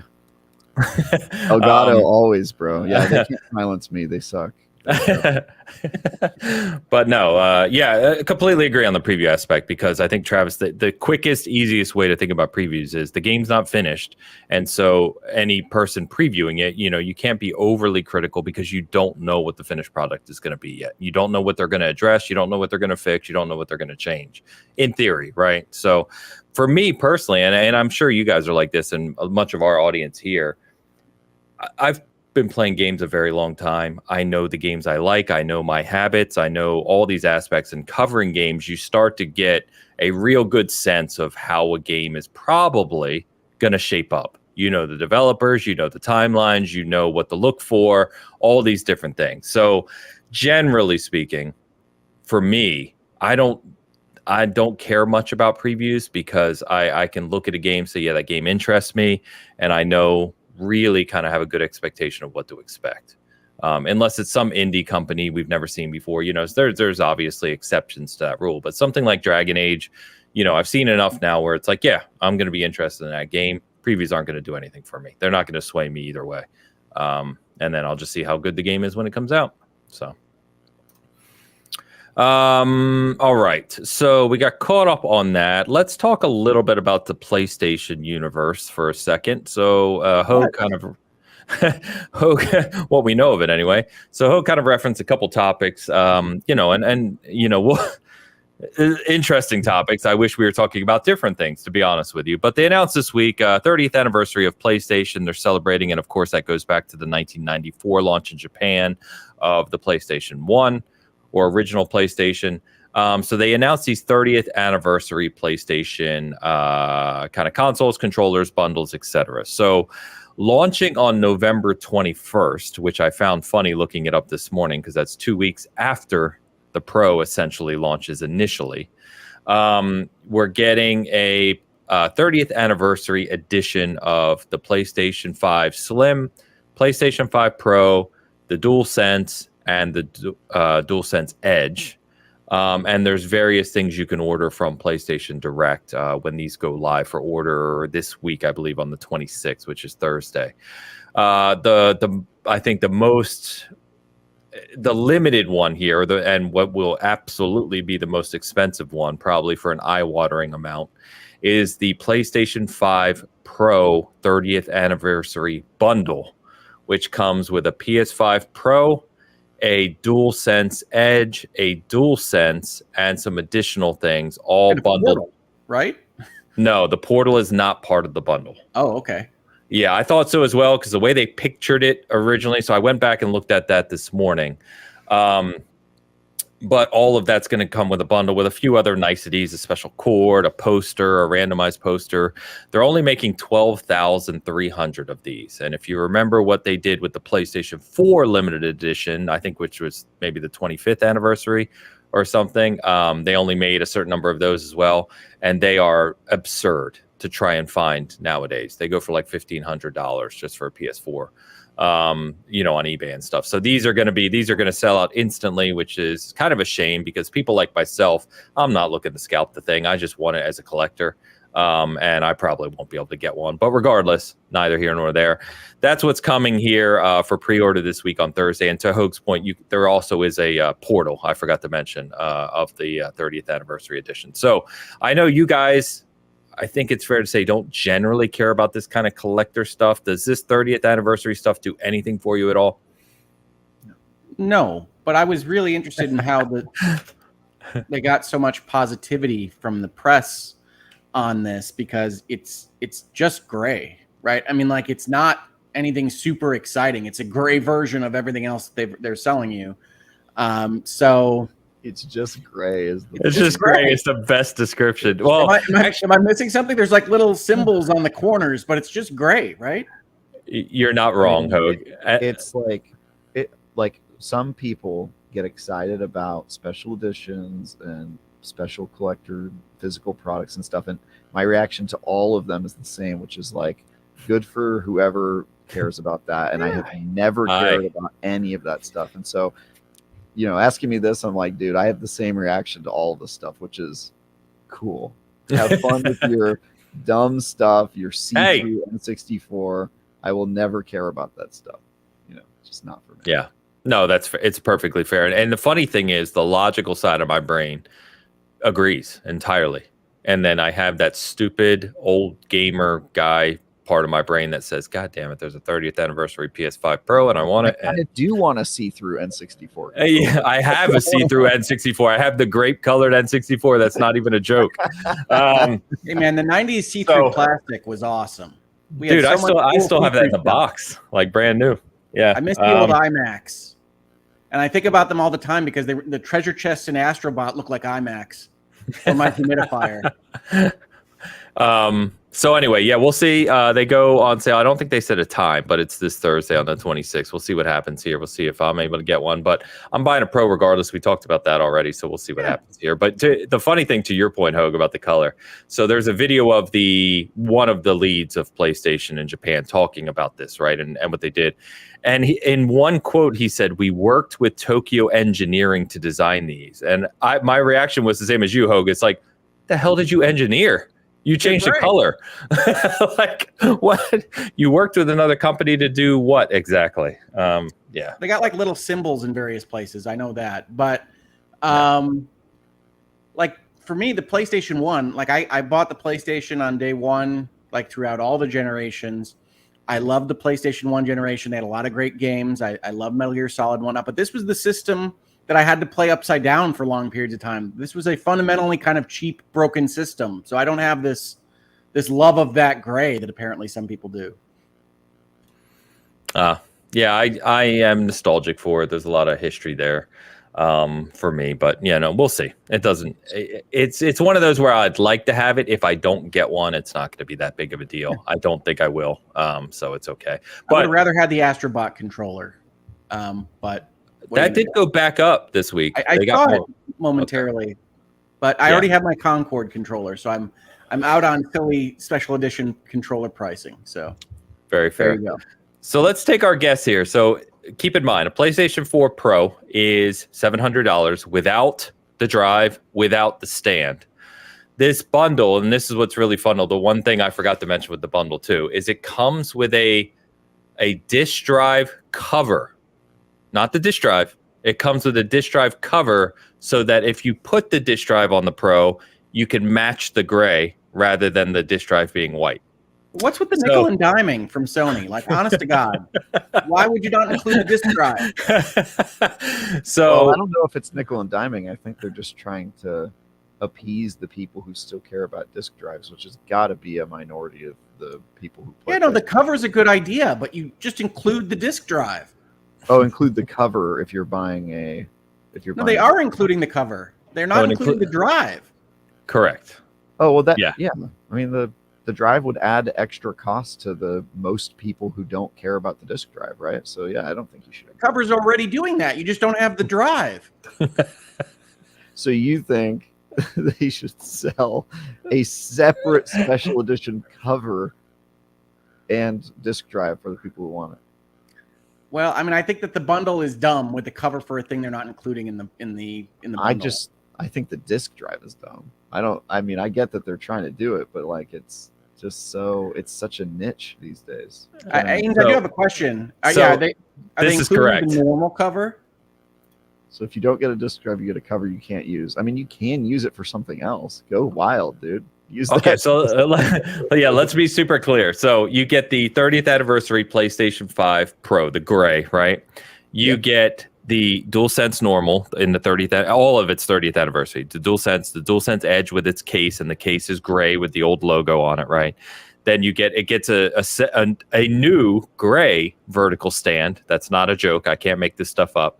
So it comes with the vertical stand that the normal PS5 Pro you have to pay $30 for.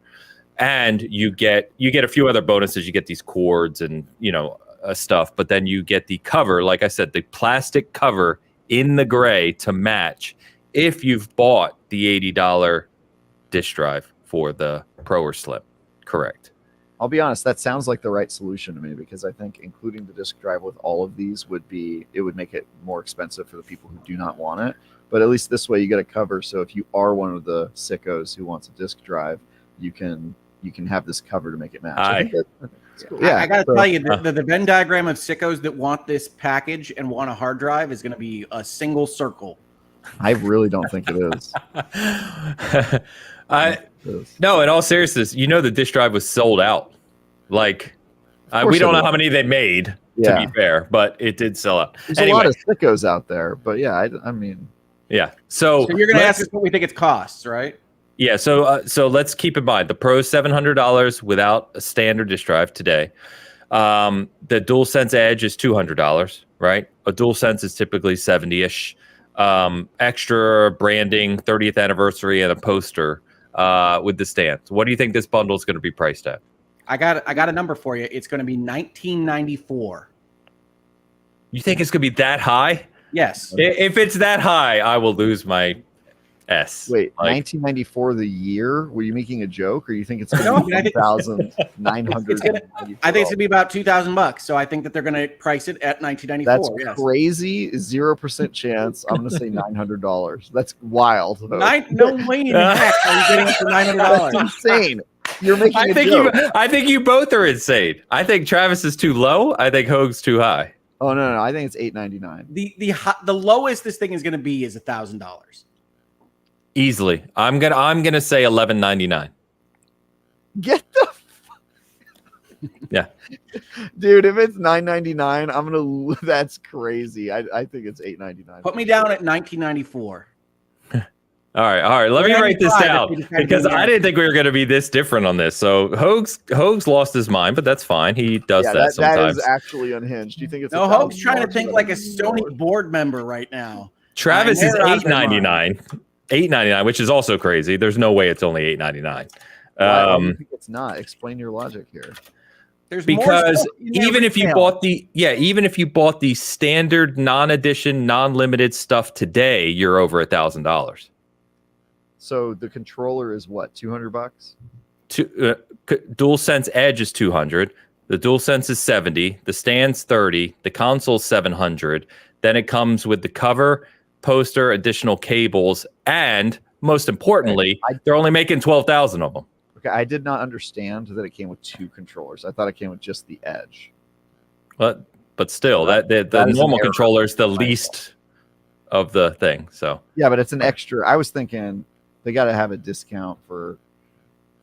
Jesus, dude. They have to have a discount for what? No, they're not going to discount any of this. This is They're going to not be discounting anything. This is a margin play. They're going to charge you for that gray, and you're going to like it. Yeah, I think it probably will be $9.99. Okay, he's going up. See, I still say $11.99. I'm saying $11.99. 2 controllers. That's going to be a pricey meatball. Okay, so we got 1,000, 1,200, and nearly 2,000. I still think you're kidding. I think 11. I think $11.99. Yeah. Wow. Okay, I'm gonna go with $9.99. I think it's gonna. They got to keep it under 1,000. That would be. If I'm being more realistic, it would be $1,099. I think 1,100. But this is PlayStation, and I'm kind of on Hoeg's sense of they've gotten crazy the past 2 years or so with this stuff. So I could see $11.99 because it will sell out at $11.99 in less than 5 minutes. Promise you. Mark my words. Yeah, of course, because they're so few, and the scalpers are probably going to buy them and try to sell them. Yeah, like I said, I haven't looked recently, but I'm pretty sure, like on the aftermarket, if you try to go get this, is just a PlayStation 4, a normal PS4, not a Pro PS4 that's gray. They go for like $1,500. So yeah, there's weirdos out there. What are the stakes here on these predictions? Winner gets pizza from the losers. I don't know. What are we doing? Pizza? How am I delivering? You guys will deliver pizza to my house, or I deliver pizza to your house. How about that? The person who's the most off has to deliver pizza to the person who is closest. Deliver it. Not deliver it personally. You put my address into the app. You say, "Send this man a pizza." That's easy. All right. I'm not coming to San Francisco. Okay, let's do this. Closest up or down. Again, it doesn't have. There's no over here. Closest up or down. The other 2 people at different dates, so we're not eating pizza on the same day, on different times, have to order a pizza for the winner. I like that. That's a good. Okay, done. All right. Well, get ready to pay for someone's pizza because you're crazy. Hoeg, last chance. Would you like to lower your number? No. All right, he's got that pizza money. He's unafraid. I also love that his tone was like relegated. Like, no, I'm gonna do it. I'm gonna lose money on these Bitcasts, but that's okay. Oh, it's all in good fun. Chat, I love that, everyone. We have the highest number of people tuning in at this point in time as we're betting pizza on the 30th anniversary PlayStation cost. All right, so we'll revisit that next week after I've attempted to order one and failed miserably, probably. So, all right, so we're going to touch on the Concord fallout continuing. I don't want to stay on this too long. The reason this elevated this week again is that, one, the game director, Ryan Ellis, stepped down. So he basically, removed himself from the role in I guess, hopes that, Firewalk... we're making assumptions, or I'm making assumptions, but Firewalk still hasn't really, at least PlayStation hasn't publicly said what is going to happen with Firewalk, if anything. Don't know if they're going to continue on Concord, if they're just scrapping it and moving on to other support projects, who knows. But that happened this week. And then, of course, Colin Moriarty on their show over at Last Stand basically said that they spoke to people in the development studio at Firewalk and some of the leadership at PlayStation and basically came up with a number of $400 million that this game supposedly cost over the course of its entire tenure in development. Now, meanwhile, once that came out a few days ago, there's other people who are, kind of know things about PlayStation and talk to people and say that number is way too high. It's only, and I use the word only in huge air quotes here, only somewhere in the ballpark of 150 to 200 million that was spent in making Concord. So who knows? I personally don't even care. Like, I don't know why this is that big of a topic. I do think it's interesting in the sense of, I think, as we talked about a few weeks ago, I can't think of a bigger flop in gaming history. I was racking my brain to come up with one, because you think of the ones that for decades people talked about. Daikatana Too Human, these games decades ago that were huge, big marketed budget, big names attached and failed. This one is massive. And I don't know if you guys correct me if I'm wrong, all right, chat as well. Can you think of another game that had this much seemingly, whether it's 200 million or 400 million or somewhere in between, this much investment from a big publisher first party like PlayStation? You're that gonna just hate my answer, Ains. Go for it. It's Anthem. Anthem. Yeah, that was mine as well. I was thinking about this. I don't think Anthem's as big. I think probably adjusted for. You can still buy Anthem. I know, but their manifesto was like, this is going to be the next biggest thing, and it was supposed to deliver all these crazy. Yeah, but we hear that we hear that. Yeah, but the thing about Concord is that I don't think there was any hype behind it. I don't think at any point were there like these huge expectations and then it just fell down. So I think, but I agree with you. But expectations are one thing from the community, but they don't matter. We're talking about first party spend versus actual production. I mean, you're talking about a game that went from hundreds of millions of dollars in years of development from an acquired studio.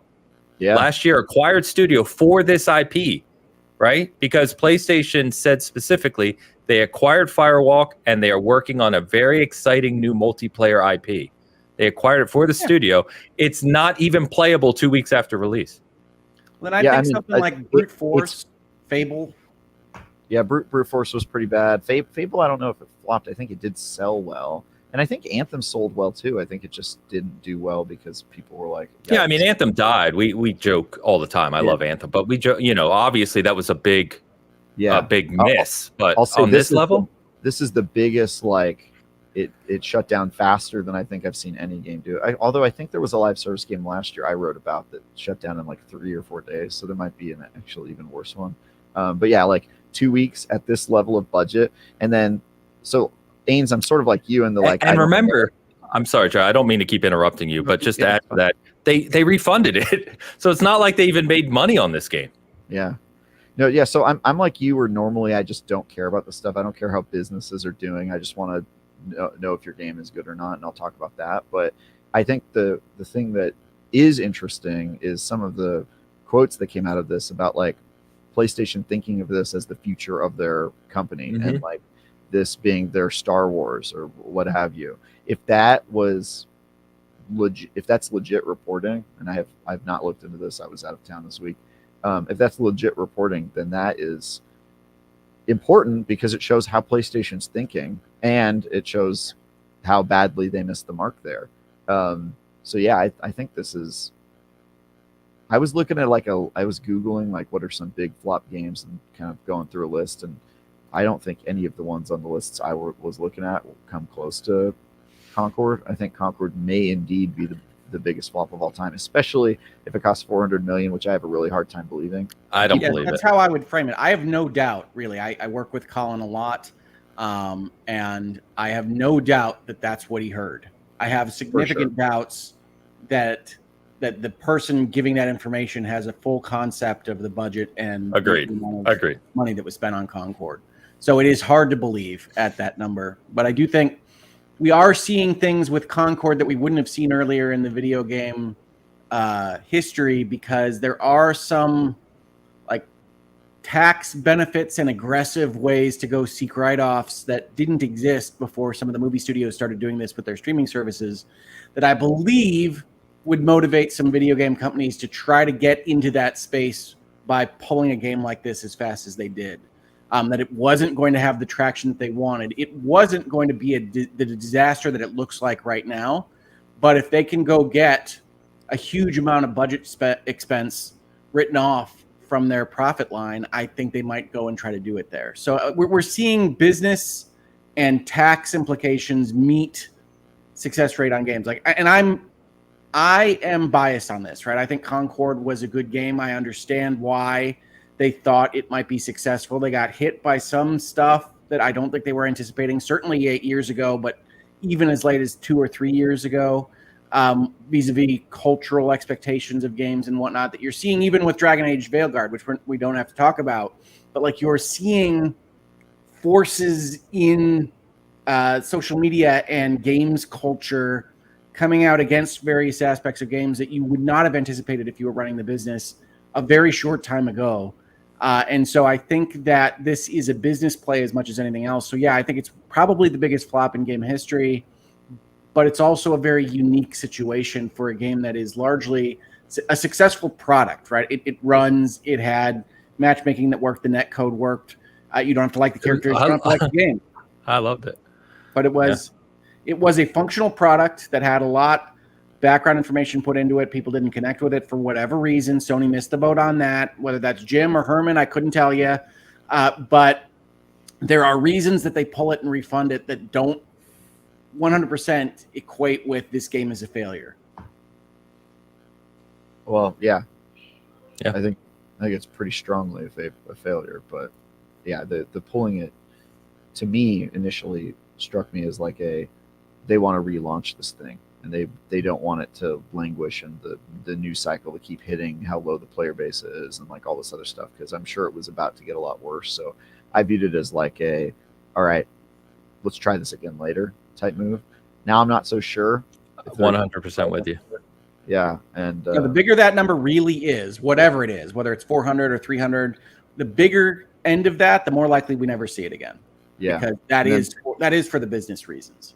And then Firewalk is, I think their existence is going to depend on this game coming out again or not coming out again. It really depends on how the Sony executives evaluate what this project was, right? Like you saw references to things like toxic positivity come from Colin and some other references. And to me, that's not apt internally. You don't have toxic positivity internally. You can have too many yes men and things like that. You can have not enough willingness to contradict your bosses. That's not really the same thing as your audience or fans always telling you everything you did was right. But that has to be evaluated. The fact that they released a game that functioned and was a well-designed game has to be taken into account. So I don't know whether Firewalk dissolves, shrinks, otherwise, because I don't know whether Sony agrees with me that the game as a game was a success, but they missed the mark on essentially what people wanted out of their characters and design and things. Yeah, I don't even know if it matters. I don't know if you spend, even if it was 150 million, 200 million, I don't think you say, all right, well, that didn't work. Here's another 200 million in 5 or 6 years to try again with a different game. Well, you can shrink that. You could say you guys still need to exist because you are good at making games, but we're only going to budget it this much. And if you only have runway for a year, that's what we do. I don't know whether they are interested in breaking it up. Like everybody on the internet is saying, Firewalk is going to be dissolved and killed and whatnot. And it's like, it's not an easy thing to get a product out the door, and certainly a multiplayer product that functions as well as it did. You don't have to like it. You can think it's a bad game, but it functioned. And there's a certain threshold of putting a game development company together that they clearly pass, that you can't just kind of snap your fingers and create out of thin air. So I don't know how Sony's going to evaluate it in-house, because I think Firewalk is a talented studio that got led astray by things that I'm not sure I would have recognized as cultural forces in gaming at the time either. So I don't know where they're going to come from. I don't know that Sony has a captain at the head of the ship right now, right? I mean, we're going to talk about remastering frickin' Horizon Zero Dawn. I have no idea if they have any creative mojo at all at that company. And if they're just bean counting and they're just saying, hey, that didn't work, then maybe they create an accounting company out of Sony PlayStation brand. Yeah. But I just don't know. I think the people who are maybe speculating on the studio getting scrapped for parts are probably looking at what's happening to Bungie right now, which is precisely that, right? They're taking these. But Bungie was bought for parts. We talked about that. Yeah, 100%. That was my assessment right when it happened, which was why I thought it was terrible for Bungie. But I'm getting some feedback apparently. Sorry. Yeah, I'll check it. But yeah, I think that people are probably looking at that and saying, well, Firewalk is sort of in the same school, right? It's stuff that Sony's not really good at doing themselves right now. First-person shooters, online games, etc. They made a competent game that didn't sell well. Where can we put these assets to help out with projects that we think have a better chance of succeeding? I could see that, and I don't know that you give Firewalk money to do another game on their own, but I'm still hopeful that they'll relaunch this and it'll get a second chance. Like I said, like so many games have gotten a second chance that I didn't think were going to. Like No Man's Sky, dude. Like I can't believe that game is the game it is today. Like it's crazy. Small team too, and let's not forget it was a punching bag for a while. No Man's Sky, when that game launched, it was a punching bag. I was one of the people punching. I mean, that game was real bad when it came out. But yeah, I was trying to think of some other ones that were really bad. Battleborn, I remember that game died really quickly. That was pretty brutal. I'm trying to think of some other ones that were really hyped up. Yeah. But fix my mic. I'm gonna mute myself. Yeah, you're fine. But yeah, anyway, definitely something. I don't know what to say really about it. It's a shame. We've said enough about Concord, I think, over the past few weeks. But Hoeg, you basically segued us into the next thing, which we've talked a lot about PlayStation intermittently this year, and Astrobot obviously being a high point. Very kind of creative game, enjoyable game, highly rated game. But generally speaking, every time we seem to talk about PlayStation, it's in a vein I would rather not be talking about PlayStation. I would love to be talking about a state of play. I would love to be talking about some cool looking new IPs, or even, Ghost of Tsushima 2, even it being a sequel. You know what I mean? Just seeing something refreshing out of PlayStation. Instead, every time it feels like we talk about PlayStation, it's either a new product they're selling, or here we are again, a Horizon Zero Dawn remaster. And I don't know the actual release date. I haven't looked, but somewhere not too long after we got an Ultimate Edition that also released on PC, which is playable today in 4K 120 frame ultra mode. And let's not forget, Horizon Zero Dawn on the Decima engine is a gorgeous game. It's a stunning game. The Horizon games are. What are we doing? What is this? What are they remastering? I just don't understand. I'm starting to sound like you, Hoeg. Like I'm becoming to get to a loss of what PlayStation is doing. I am not a conspiracy theorist. I am not a guy that looks for the mysteries behind these decisions. But I do think that you can see in businesses of all kinds outside of video games, in various product fields, that when you elevate a CEO like Herman Hulst, who was, remember, the creative director, I think, the mind behind Horizon, to a spot that gets to decide how many Horizons and how many dollars his friends get to make Horizons, you can get into situations where an IP that is not actually as valuable as you would think if you were just watching from afar from Sony is upjumped in this way. And I think Horizon is the biggest of these, because the original Horizon Zero Dawn is fine, but I remember it as a kind of 7 out of 10. I don't know what the OpenCritic or the Metacritic has it as. It's higher, between 7 and 8, I would guess. I think it's higher than that. Yeah. Anyway, go ahead. Doesn't matter. Go ahead.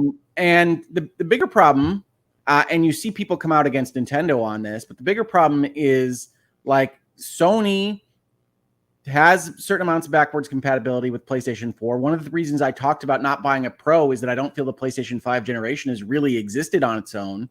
And when they were advertising the PlayStation 5 Pro, they used 4 remasters to do that.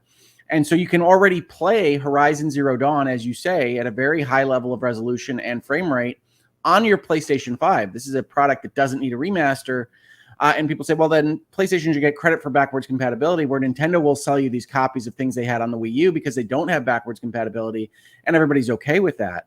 And I have to say, I am okay with that. I'm okay with the stuff that Nintendo has brought over, because most of the stuff has not been available on any modern system, like Super Mario RPG or some of the DS games they've brought over, versus Sony just remastering things that I can already play at a really high level. So I don't get excited about this. And then we heard rumors are that there's a state of play coming up soon from Sony, and that there's another remaster coming.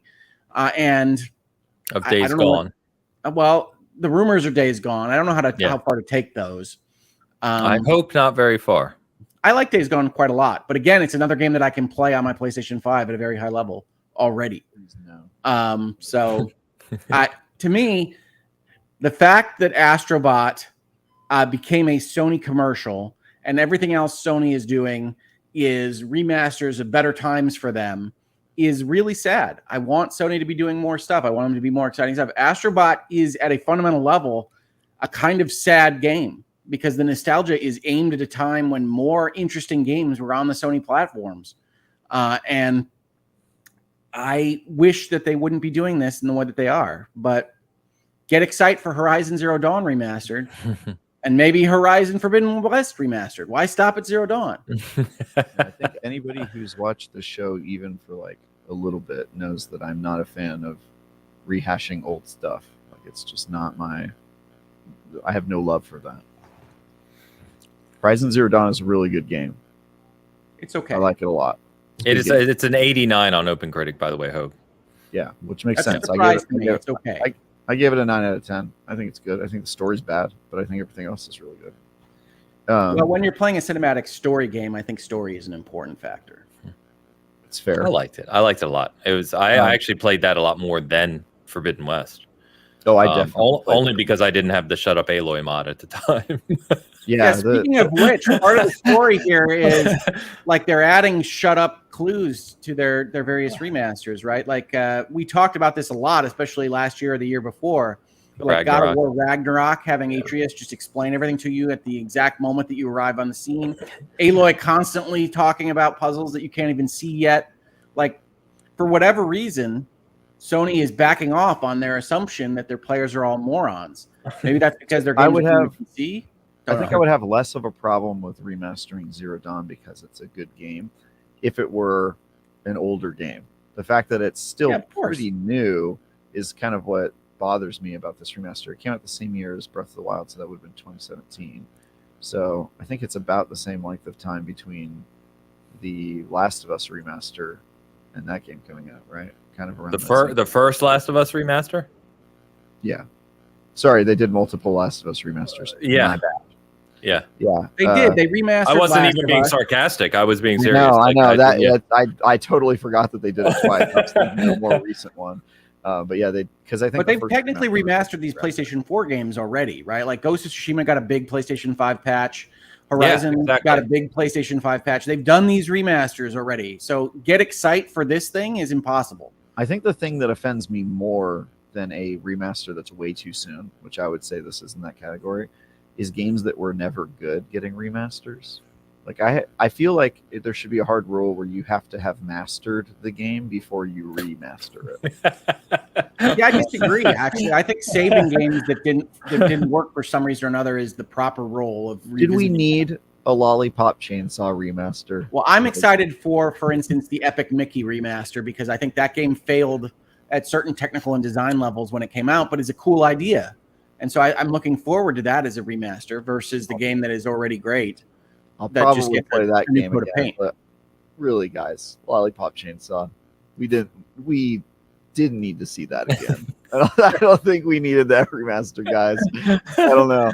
Remasters are dumb. They're all bad. I don't want your remaster. They're not all bad. Come on, but if Sony bothered to give me all the games, if they gave me Colony Wars, if they give me stuff that actually doesn't have an analog to what they're already making, it might be a better project. But Horizon, which I don't think is great, and that if I stand alone on that, that's fine. But Horizon, which I don't think is great, getting a remaster 6-7 years after it came out on a system that I can already play it at about the highest level that I would want to play it at is a waste of my time and attention. Agreed. It's pretty bad. Agreed. Yeah, I don't understand this one. For me, the only excuse for a remaster is if you are doing something with like game preservation. Like I can't really play that game, so you're remastering it so that I have it in my library and I can access it, and I wouldn't have been able to do that normally. System Shock, maybe a good example there. System Shock's great. You know, the BioShock remasters were okay because those were getting a little spread out. You know, there's some examples where I'm like, okay, I get it. I'm still not excited about it because it's the same damn game, but like I get it. But yeah, it's getting grosser and grosser by the year. These remasters. Yeah. I don't really know what's going on with it. Yeah, this is a weird one. So yeah, I don't know. And people were saying, you know, some of the chat was talking about, well, these are probably profitable and they're quick and easy for like we understand all that. I don't think any of us are debating the financial aspects. It's the fact is, yeah. What I said is, as a fan, as a player, this doesn't excite me. And PlayStation hasn't outside of Astrobot hasn't excited me in a while, and that's a shame. I don't say that in a negative way to be negative about PlayStation. I say it as a negative way, and as a player and a fan, I want to be excited for future PlayStation games. I'm buying a Pro. I don't even know why I'm buying a Pro. I'm just buying a Pro because it's there. I don't either. But like, I want to be excited about some reason, some games coming, and they haven't done that for me. In fact, we've done the show for years now, right? And there was a time where we were talking about when PlayStation was crushing it, and they had all their PlayStation 4 when they were kind of hitting hit after hit, and and these big games, and Xbox had nothing. And it's the same conversation. It was PlayStation's killing it. I'm enjoying it. What the hell is Xbox doing? Why is it taking so long? Where are the games? And now I'm much more excited. I know what's coming from Xbox. I have games that have release dates. We've got other ones we're going to talk about it. But PlayStation, it's reversed. Now I'm like, where the hell's my stuff from PlayStation? So, yeah, I don't know. I don't know what they're doing. I hope we get this state of play soon. It's been rumored for a long time. I mean, if their state of play is really a Horizon Zero Dawn remaster and a Days Gone remaster, they should cancel it because they are not going to get the reception that they want. Agree. Again, my rule of you should have to have mastered a game applies doubly to Days Gone. Okay. All right, I will stand on Days Gone as a much more enjoyable game than Horizon Zero Dawn. I'm a huge disagree. Yeah. That's going to be a yikes for me, bro. That's fine. That's fine. You don't have to agree with me. I think Days Gone is much better. I won't get into it. I think Days Gone was a 6 or 7 at best. But 6 there. That's just me. Right. To Hoeg's point, I do talk to people in the community who adore Days Gone. So to each their own. But either way, I think we can all agree neither of them need a remaster. Move on. I can agree. Yes. Yeah. More like taste gone. Am I right? You got it. What up, dog? Couple super chats before we move on to the games of fall, which I want to talk about here because they are a lot of them. So let's get super chat from Mr. Don Lionheart. Don Lionheart gives me personally $5 US cash to say, hello all. PS5 Pro price is crazy, but I'm buying it. Veilguard is less than 40 days away. Aura History Untold embargo tomorrow at 9:01 a.m. Eastern Time. What to play now? Who sets an embargo at 01? They do that all the time. Really? Yeah, why? Yeah. Good question. I don't know. My guess is because they're putting it on their social, YouTube, personal websites at 9, and that they want to make sure that the links that they give to other outlets work and are live by the time the other places post it. Because all right, worst thing that happened is somebody click on it and it goes to it, 404. So so that's a good reason. There you go. Don, thank you. Yes, looking forward to getting Aura up and the PS5 Pro. I don't think the Pro price is crazy. I know it's expensive. I don't think it's crazy. I know we talked about that last week, but that is what it is. I think what's going to be crazy is the price of what we were talking about earlier. I think that's going to be crazy, but we'll see. I think $700 is crazy for the hardware you're getting. Like the math makes sense, but I think it's a crazy thing to try to sell somebody. Yeah, their engineering is wrong. It's the same as the VR. In the console market. So and I don't want to get us off into a 20-minute tangent on the console market price, but I generally think like there is a percentage. I know the percentage is small. We talked about it, right? 10 to 15% maybe, but of people who want a higher end console experience. And I personally wish, and this is just me, obviously, I understand the dynamics, I understand the market, but I just wish like we got higher level consoles all the time. Because I want that higher end PC experience in a console. And I hate that I have to constantly switch between my PC and console to get the experience I want, where I want to play it. We've talked about that. The baseline price of that if you want to set that market. But this crazy, we're going to support both, and we're going to ask for $700 when we haven't delivered a generation yet. Like I know that others haven't said that, but the PlayStation 5 generation to me has been basically nothing. Like you're playing PlayStation 4 games, you're playing remasters of PlayStation 4 games. You've been cross-gen the whole time. If this is the generational change you wanted with a $700 unit, I'm all in favor of spending money on getting a generational change. But the mid-gen refresh doesn't work because you still have to support the old gen, and you're just asking for a lot more money without getting me what I need. So to me, I'm not going to buy it. I might move to only buying the mid-gens if this proves to be what Sony and potentially others wind up doing. But for right now, no PS5 Pro for me. Yeah, I also don't think, Ames, that the $700 console that PlayStation has created addresses what you want. Like it isn't Agree. the PC equivalent. And so I you're agree. kind of getting this like half breed, like almost there, but Half probably step. not going to do what you want. And so, Wait, I'm not allowed to say stand people, and he's allowed to say half breed. Where are the lines here? this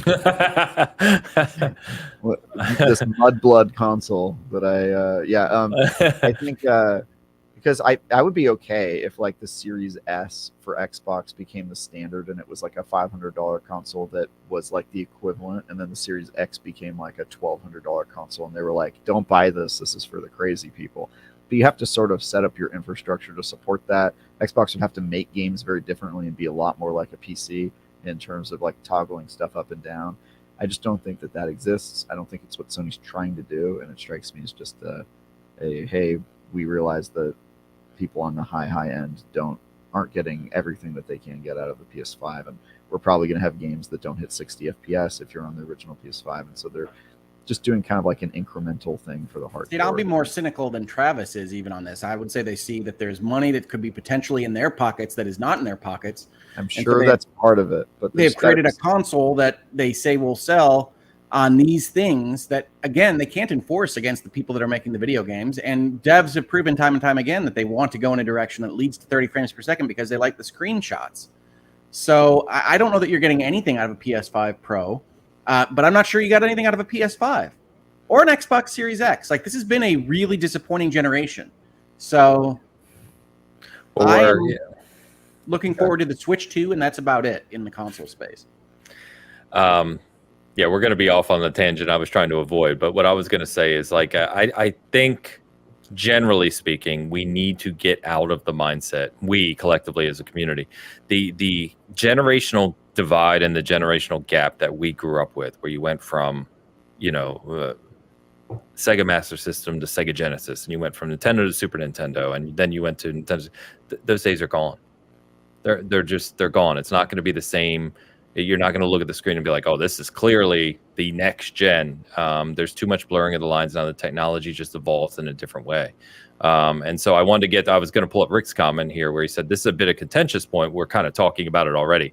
In your guys' opinion, have Sony and us given a valid reason yet for the existing console generation? The answer to that, in my opinion, is definitely no, which I think is essentially what you're saying, Rick.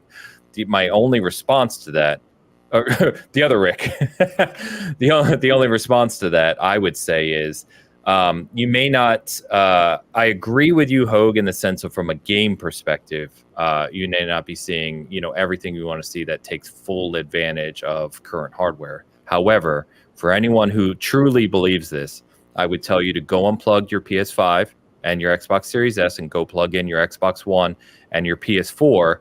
And come back and report to me in a month, and I'll see how you're doing. Because I promise you, there is a stark difference between what we're playing right now and what we were playing last generation. I just think there were some people who were talking about this. I know Phil Spencer did when they were talking about this generation, and they were focusing less on like 60 FPS and higher resolution and more on like, this is going to help you in different ways, like your load times. And I will say, load times this gen, they've been pretty good. And even just getting into a game is way faster, quicker. With quick resume and that sort of stuff on the Xbox's side. That I think there have been definitely some improvements that I am happy to have paid for. It's just not in the ways that people are used to getting the benefit of buying a new console, which is like, I want it to be like 10 times prettier. Yeah, I don't think you're going to get that, but I still think there's room for innovation and room for quality of life improvements that I personally would never want to go back to. And I feel like that's very similar with PCs and cell phones and stuff. Like, I never buy a cell phone thinking like, oh, this is going to be like the biggest game changer ever. It's just like, it's time, right? My old one is a little slower, doesn't do some of the things as well. And you get small improvements that in aggregate are worth an upgrade every once in a while. But then this conversation changes, right? We're used to having the conversation when the generation transitions. And to me, it's like, no, I'm not going to need a new console for X amount of time because you're not delivering anything that I care about. I have never cared about load times very much. I certainly don't care about them in the age of smartphones. And so, and if Spider-Man loads up in 2 seconds instead of 10, it's just not a big life change for me. And so No, If but I being able to play it at 60 versus 30 or 120 versus 60 is a big difference. I think it's oversold what the difference is, right? Again, and we're seasoned gaming here. I played a lot of games at 18 frames per second on the Nintendo with flickering pixels. So we have different sensitivities to this. I would prefer my games to all be very smooth frame rates, very high frame rates, but I don't care that much if they're not. But load times, though, come on, man. No, load times are not a big deal to me. They really are not. They suck. So let me say this, because you just said I'm very excited about the Switch 2. Mm-hmm. Switch 2, by all accounts, from what we know, and we'll see, obviously this is rumors right now, is just going to be a more powerful Switch, right? They know the Switch was a massive success. It's going to be the portable console. Grip, same thing today, but just brought up to speed. You're going to see the same thing on the Switch. It's exactly what we're talking about. You're going to see slightly better graphics, better load times, better resolutions. It doesn't seem like it's going to reinvent anything else on the Switch. So why would that be exciting for you, but not what we're talking about? Because half the Switch games are barely functional at the current power level of the Switch. Like, they are really stretching the Switch's ability to even run them. And so the difference between Switch to Switch 2 is going to be these things are functional now. And that's a big difference to me, right? Like, we're looking at the new Legend of Zelda next week. It's from the team that brought us the Legend of Zelda, the Egg Dream one. Which one is that? I can't remember. The Sleepy Link one. The Egg Dream. The Egg Dream one is Link's Awakening, right? Yeah. Okay. And that one is one of my least favorite Switch games because it has like a frame pacing issue that is just the most annoying thing in the world. And like, that's going to be one of those games that I'm going to run as the first thing I try on Switch 2. And I'm hopeful that same issue isn't in this new Zelda, but it might be.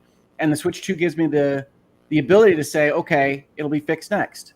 But okay, I guess we can move on. But I mean, to him, it's a significant improvement. He doesn't have a significant improvement on. I get that, but I will say, I think specifically the load time things is a significant improvement because we're not talking 2 seconds to 10 seconds. We're talking 10 seconds to a minute, 90 seconds, right? Like, some of these load times are crazy on the old console, and I know that because I test on the old consoles when I review games. I try to play at least 5 minutes on last generation if it runs there, and it's pretty significant. I mean, look no further than Cyberpunk 2077. Play that on the original Xbox or original PlayStation 4 versus the PS5 and Xbox Series X and S, and you'll see that it is not a minor change. Like, it's pretty significant. So that's all I'd say. But I generally agree with your sentiment that being wowed, it just hits different nowadays. But I do think that there are some other ways to excite and delight people, and I'm certainly I'd be happy if somebody tried any of them. Yeah. Fair enough. All right, moving on. It's pretty sick. One more super chat to get to from Shoosh. Shoosh gives €5 for best way to celebrate 30 years of PlayStation is to ask people to spend 30 years of savings on a gray box. It's true. He's not wrong. Bring back Battle Arena Toshinden. That's how we celebrate 30 years. Great launch game for the PS1. That's right. Or, what's the Blitz 2000? That's what we need. Blitz. No, PlayStation was Game Day. NFL Game Day. I missed Game Day. That was fun. Yeah. I thought I played Blitz on PS2. You did, but Blitz was Acclaim. It was midway. First part or midway. First party was Game Day. Blitz was sick though. That's what we need. Oh yeah, Blitz was no doubt. Sick. I miss those games. NFL Street, NBA Street, even all those kind of arcade sport games were fun, man. You spam the controller to get as many cheat codes in as you can because you don't know any of the cheat codes, and you're just like, big head, fireballs, sweet, got it. I was thinking about the other day, and now we're completely off topic. Is the younger people who may be like in their 20s today don't understand what it was like walking into the arcade and seeing something like NBA Jam for the first time. And NBA Jam, there were just crowds around that game in the arcade when that first came out. It was revolutionary. They don't know what that's like. They go to arcades, right? What's the difference? They go to arcades like walking malls. Yes. They go to arcades. What are you talking about? They go to arcades. They still got arcades. What don't they know? Well, one, they don't go to arcades. Maybe in Japan, but generally speaking, arcade is like an attraction or theme park thing in the U.S. now. They're not in like every mall, or they're not common. And two, you're not playing the new games. Like the new games you couldn't play at home were in the arcade. So you're saying now the release model versus the... It's both. I don't know. I think kids go to arcades more than you think. I think you're wrong. I don't even know. I don't know how we're having this discussion right now. Whenever I go to arcades, they're filled with kids. That's why I think they probably go to arcades. There's like kids at every arcade I go to, except for when I go to barcades, which, you know, maybe there's just more arcades where I live. I don't know. I see them all over. Hoeg, help me here, man. I'm dying. Well, I mean, I think it's a logical fallacy to say when I go into an arcade, there are kids. So kids are going to a lot of arcades. But outside of that... How's that a logical fallacy? So because your presence at the arcade and you see kids is self-informing. It doesn't tell you whether kids are in fact going to a lot of arcades. If you go and you see kids at an arcade every time you go there, I mean, I get it's anecdotal, but it's not fallacious. It's just anecdotal. Anyway, we're moving on. Anyway, Shoosh, thank you. We got another super chat coming in from Mr. Game Positive. Game Positive offers $6.99 in Canadian currency and a wrench to say we have an original Xbox One in our office theater room, and Vampire Survivors is almost unplayable. Wall. Yep. Yeah. The CPU's not keeping up with all that. Honestly, that's one of the most underreported things about like video games is when they support the old console, and then you go back and you play the old console, and you're like, no, it doesn't. I honestly think that's why Cyberpunk got like just busted as hard as it did, is because there were way more people playing on old consoles than I think anybody expected because of shortages and other things. And I think they just got 100%. Yeah, 100%. Because so many games don't support the old consoles well at all. Barely run. Mr. Eric, thank you very much. Appreciate you. All right. So let's quickly run down kind of what's coming up before we give Hoeg's take on the Nintendo lawsuit. So we've got, obviously, as we always do, you know, every couple months when we run down the upcoming games and what we're excited about. I'm not going to cover every game. There's a million games coming out, but here's kind of the big ones that jumped out to me. You guys can add what you want. So we are here in September 22nd, getting ready for October. And in October, we get Until Dawn remake. October 4th to kick us off in October. Or just a remaster? Do we know yet? It's a remaster. Interestingly, the Dead Rising one I think is more like a remake, even though remaster's in the title. So who knows with how we're using these words now? Although I do have an objection to starting on October 4th because I do think that the new Legend of Zelda is probably the first thing to come out that people should get excited about, and that's next week. That's fair. That's just my anti-Zelda bias being in my Google search algorithm. You know how that goes. So, yes, the new Zelda does come out next week. So we'll obviously be talking about that. We get Silent Hill 2 remake, which, you know, I've said before, I'm a giant fan of Silent Hill 2. That's got to be an actual remake, right? Yes, that is an actual remake. Yes. I hope it delivers. You know, we've seen some concerning things there, but we'll see. That's October 8th, the same day as Vessel of Hatred release. Get excited. Which means the time is going to be gone. So there we are. But let's go, Mephisto.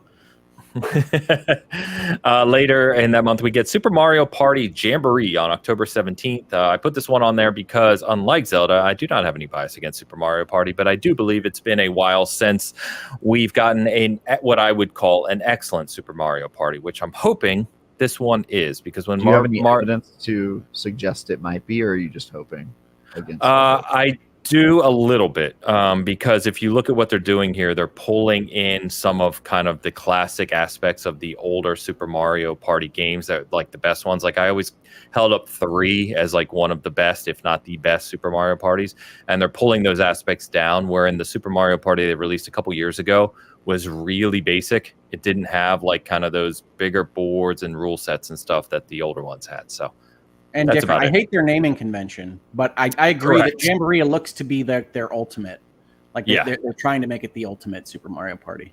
Yeah, so I'm hopeful, fingers crossed, because I would love a reason to, play Super Mario Party again. There's Those no games are fun question when my they're done. girls are going to play the crap out of it. They love Super Mario Party. I just don't want them to do that thing where we're all on the same team. They keep doing that Nope. in the Mario Party games. Nope, it's not everybody in the same car. They only did that once. Okay, yeah, that made me want to die. Yeah, Yeah, I get that.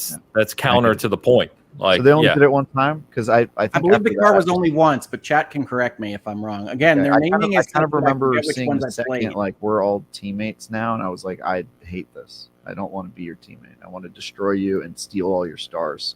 I have an important question on Vessel of Hatred for people that aren't Travis because I don't know what he knows.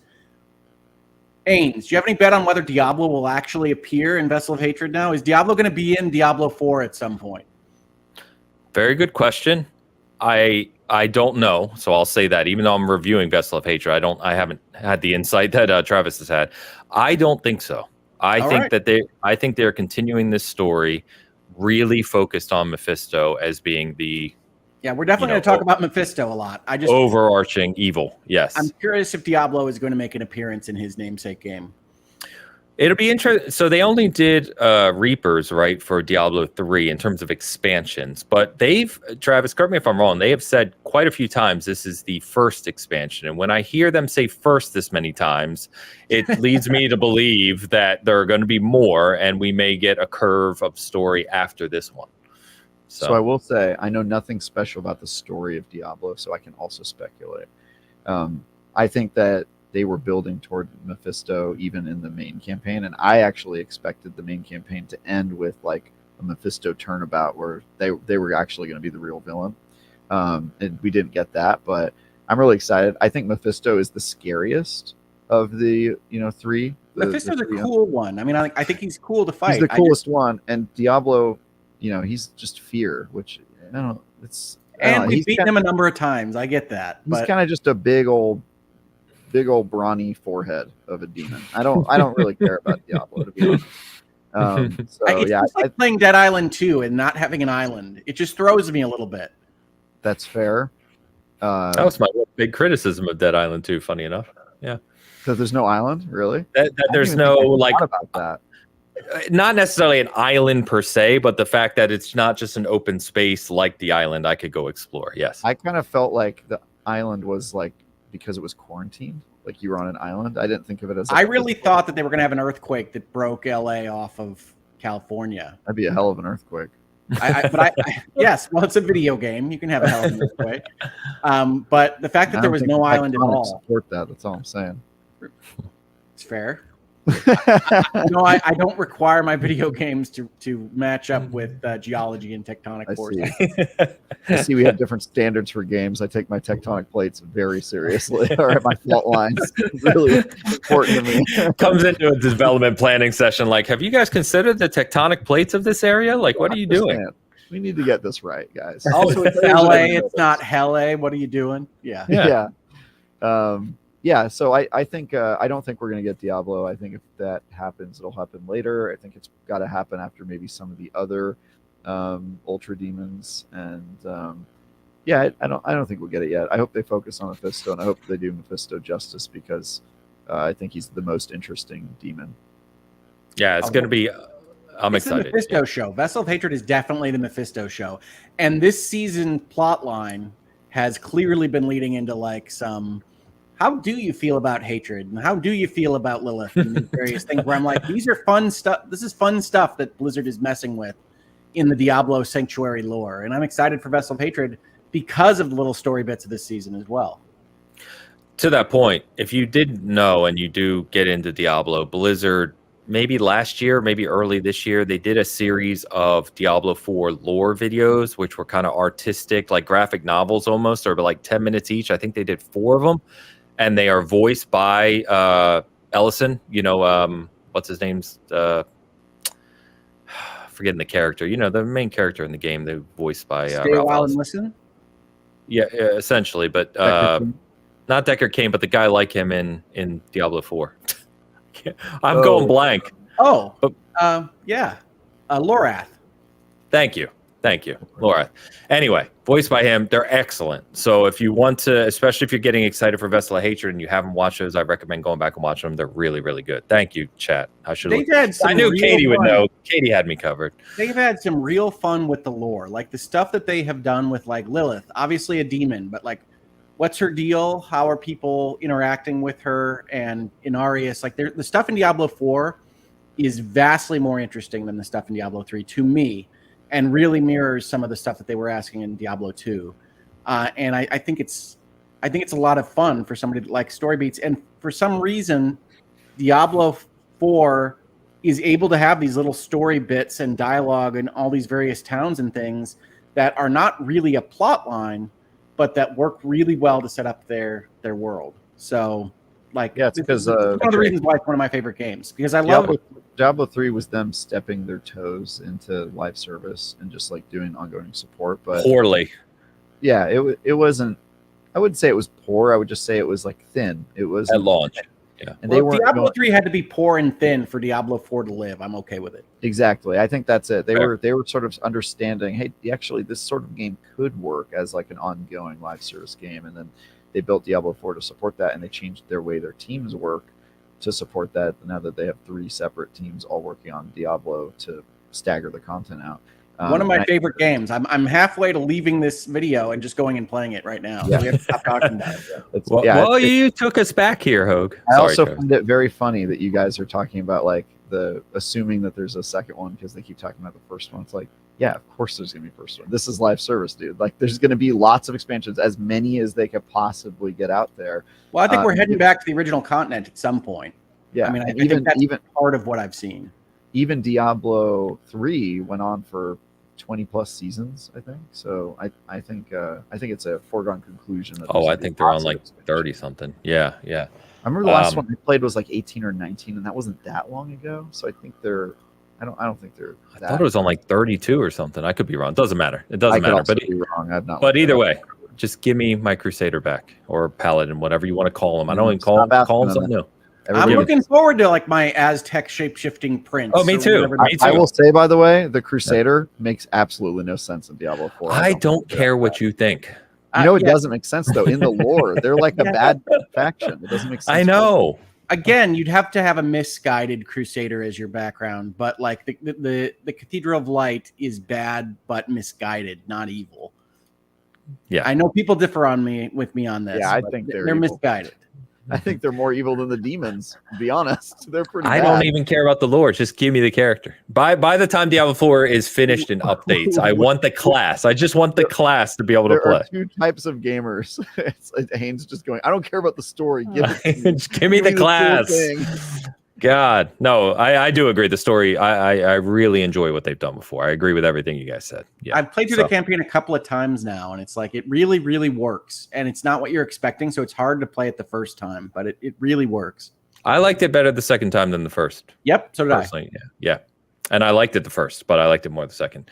Anyway, so Festival of Nature, October 8th, people. So we get Black Ops 6, obviously the big Call of Duty annual release on October 25th. Obviously, the big news there being it's in Game Pass this year. We'll talk more about that in the future. And then the following week, we get Dragon Age. We already talked a little bit about the Veilguard. That's on Halloween. So big release for BioWare, for EA on Halloween. We'll see how that does. Obviously, we'll have a lot to talk about that. We've already mentioned before about maybe having Mark Dara back on the show to talk about that as well, which will be fun. So that's strangely a non-Halloween vibe for that release date. Yeah, agree. Like I for October, I'd recommend people play Casting of Frank Stone. I'd recommend people play like Banishers, Silent Hill. Silent Hill. Because mood is important, and I like to get moods out of my media, and October is that mood. But it's all right, Travis. I will just say things, and you can say, "Who cares?" It's a good show. Like I did about not being in the lore. I don't care. Just throw a Crusader in there and give him some dumb backstory. Dragon Age, if you want to release on Halloween, you go nuts. I'm hopeful that you're great. I just don't believe it yet. Yeah, same. Mario and Luigi Brotherhood. We get the new kind of co-op game there on November 7th. So that kicks off November. Nintendo coming in hot. You call that a co-op game. That's an RPG, right? I thought, am I mixing it up? I'm sorry. I thought it was I thought you could play 2-player on that. It's possible you can play 2 players, but it's a turn-based RPG at its core. Oh, sorry. That's fair. Okay. So November 7th, and then as you mentioned earlier, we get some right in the middle of November is a killer for me. So we get the Dragon Quest III remake on November 14th, which I talked about previously from getting to play that Summer Game Fest. If you're into Dragon Quest, if you're into classic Dragon Quest RPG, Japanese RPG, you want that game. And then literally the next day on November 15th, we get Assassin's Creed Shadows and Path of Exile 2. Path of Exile 2, notably the early access or the preview version, but it is that day. So that's a lot of time for me personally in the middle of November. Early access on Path of Exile?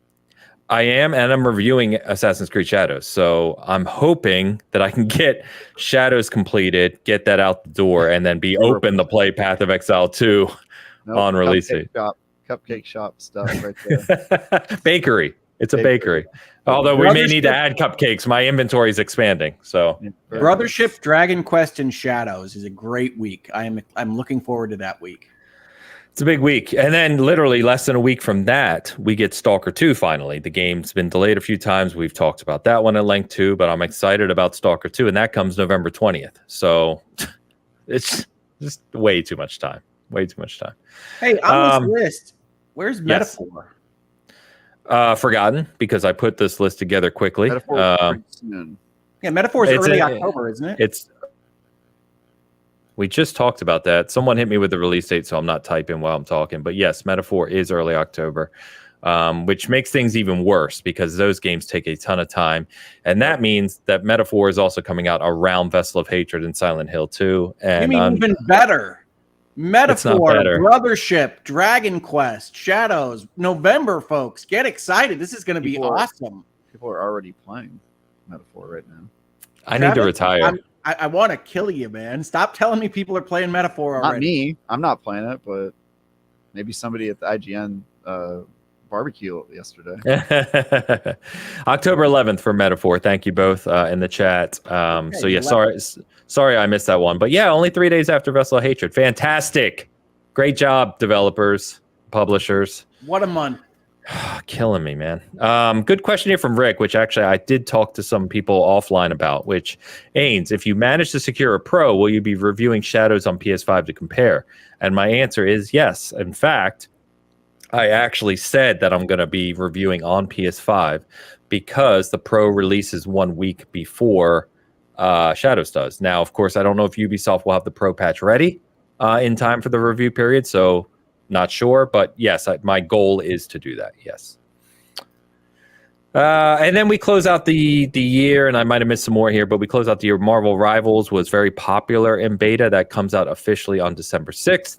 And then, of course, we've talked at length about Indiana Jones and the Great Circle coming on December 9th, which personally for me, I appreciate that release date because that gives me time to try and spend on some of these other games and then enjoy Indiana Jones over the holiday, which works well for me. So anything else I missed here? Metaphor is going to be like the entire end of the year. Mom's a great circle. It's that time of the show. Travis is going to go off the cuff. It's way past that time. It's like it is. 1:45 here. Sorry, guys. I've been on a I don't know.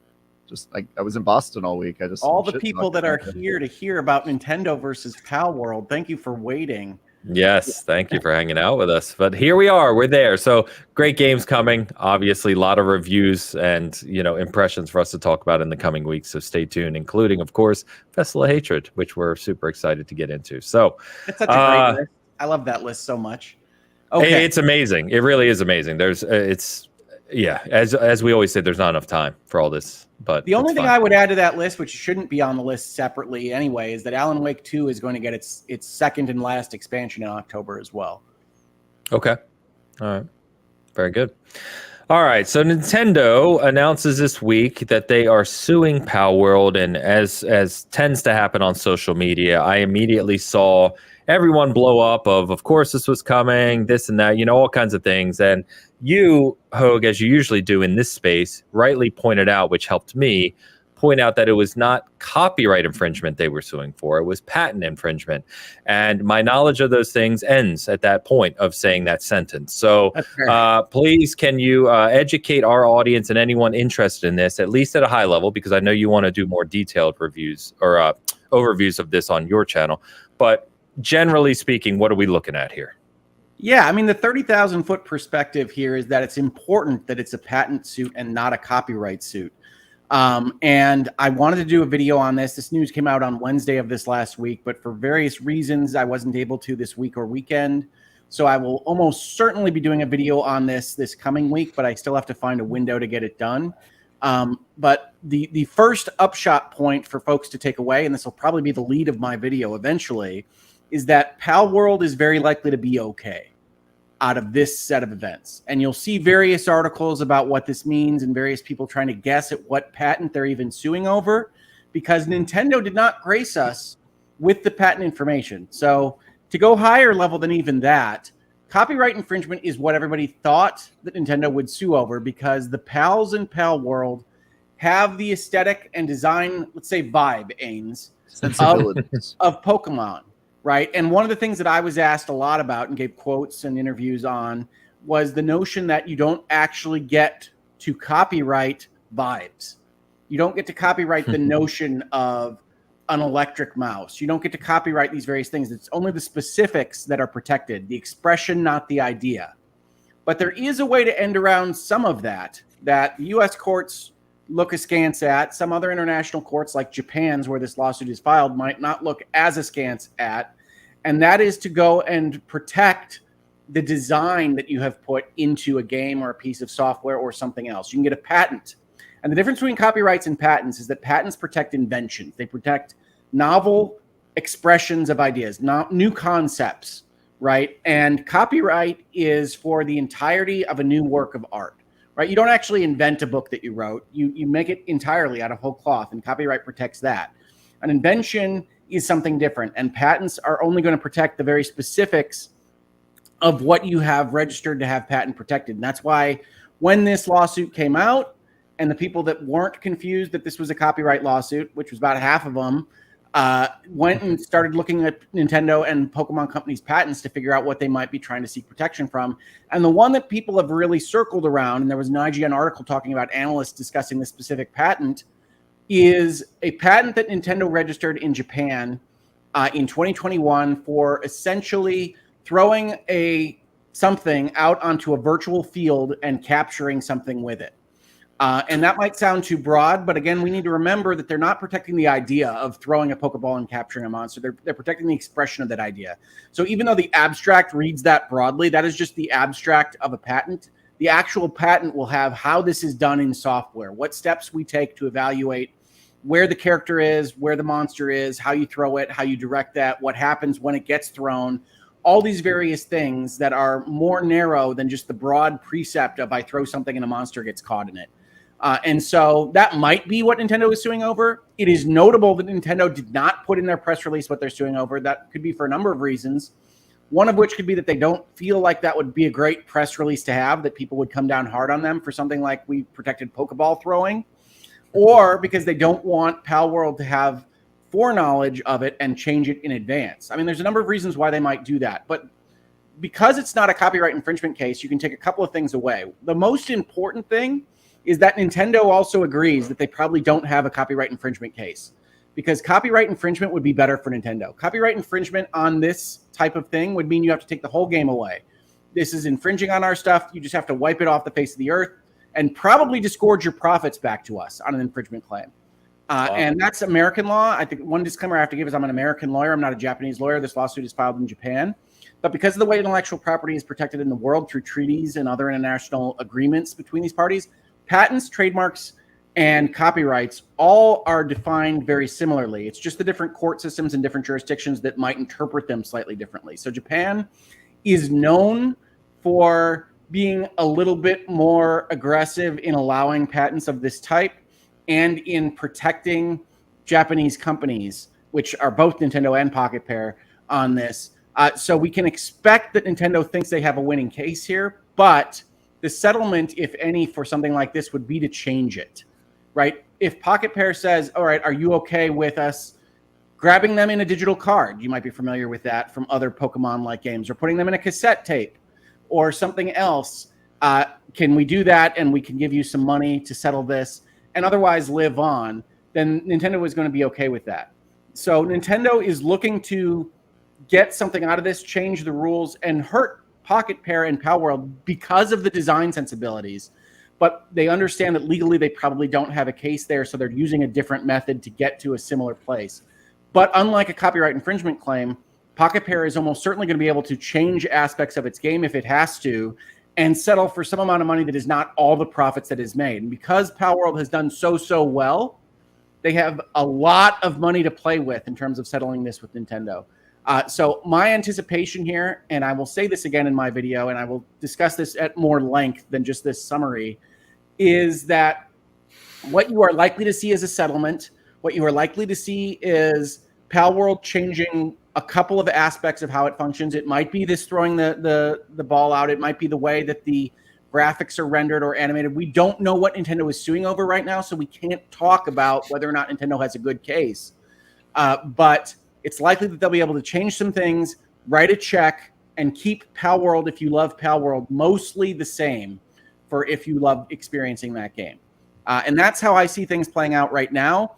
I think people that are upset at Nintendo and upset at the concept of patenting game design, that's okay. You can have that critique. That's a part of the intellectual property discussion. But because we don't even know what Nintendo is fighting over, I would caution people to jump too quickly to one conclusion or the other about whether Nintendo are being patent trolls and crazy or not, because we just don't know what they're even claiming to be copied. We have guesses from places like IGN and Stephen Totillo at Axios and others, and those guesses are well informed. They might be correct, but we don't know for sure.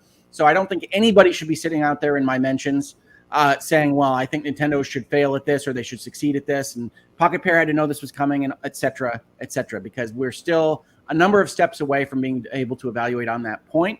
And I think Palworld is very likely to survive in some form or fashion of a significantly material way that you are already experiencing it in the future from this lawsuit.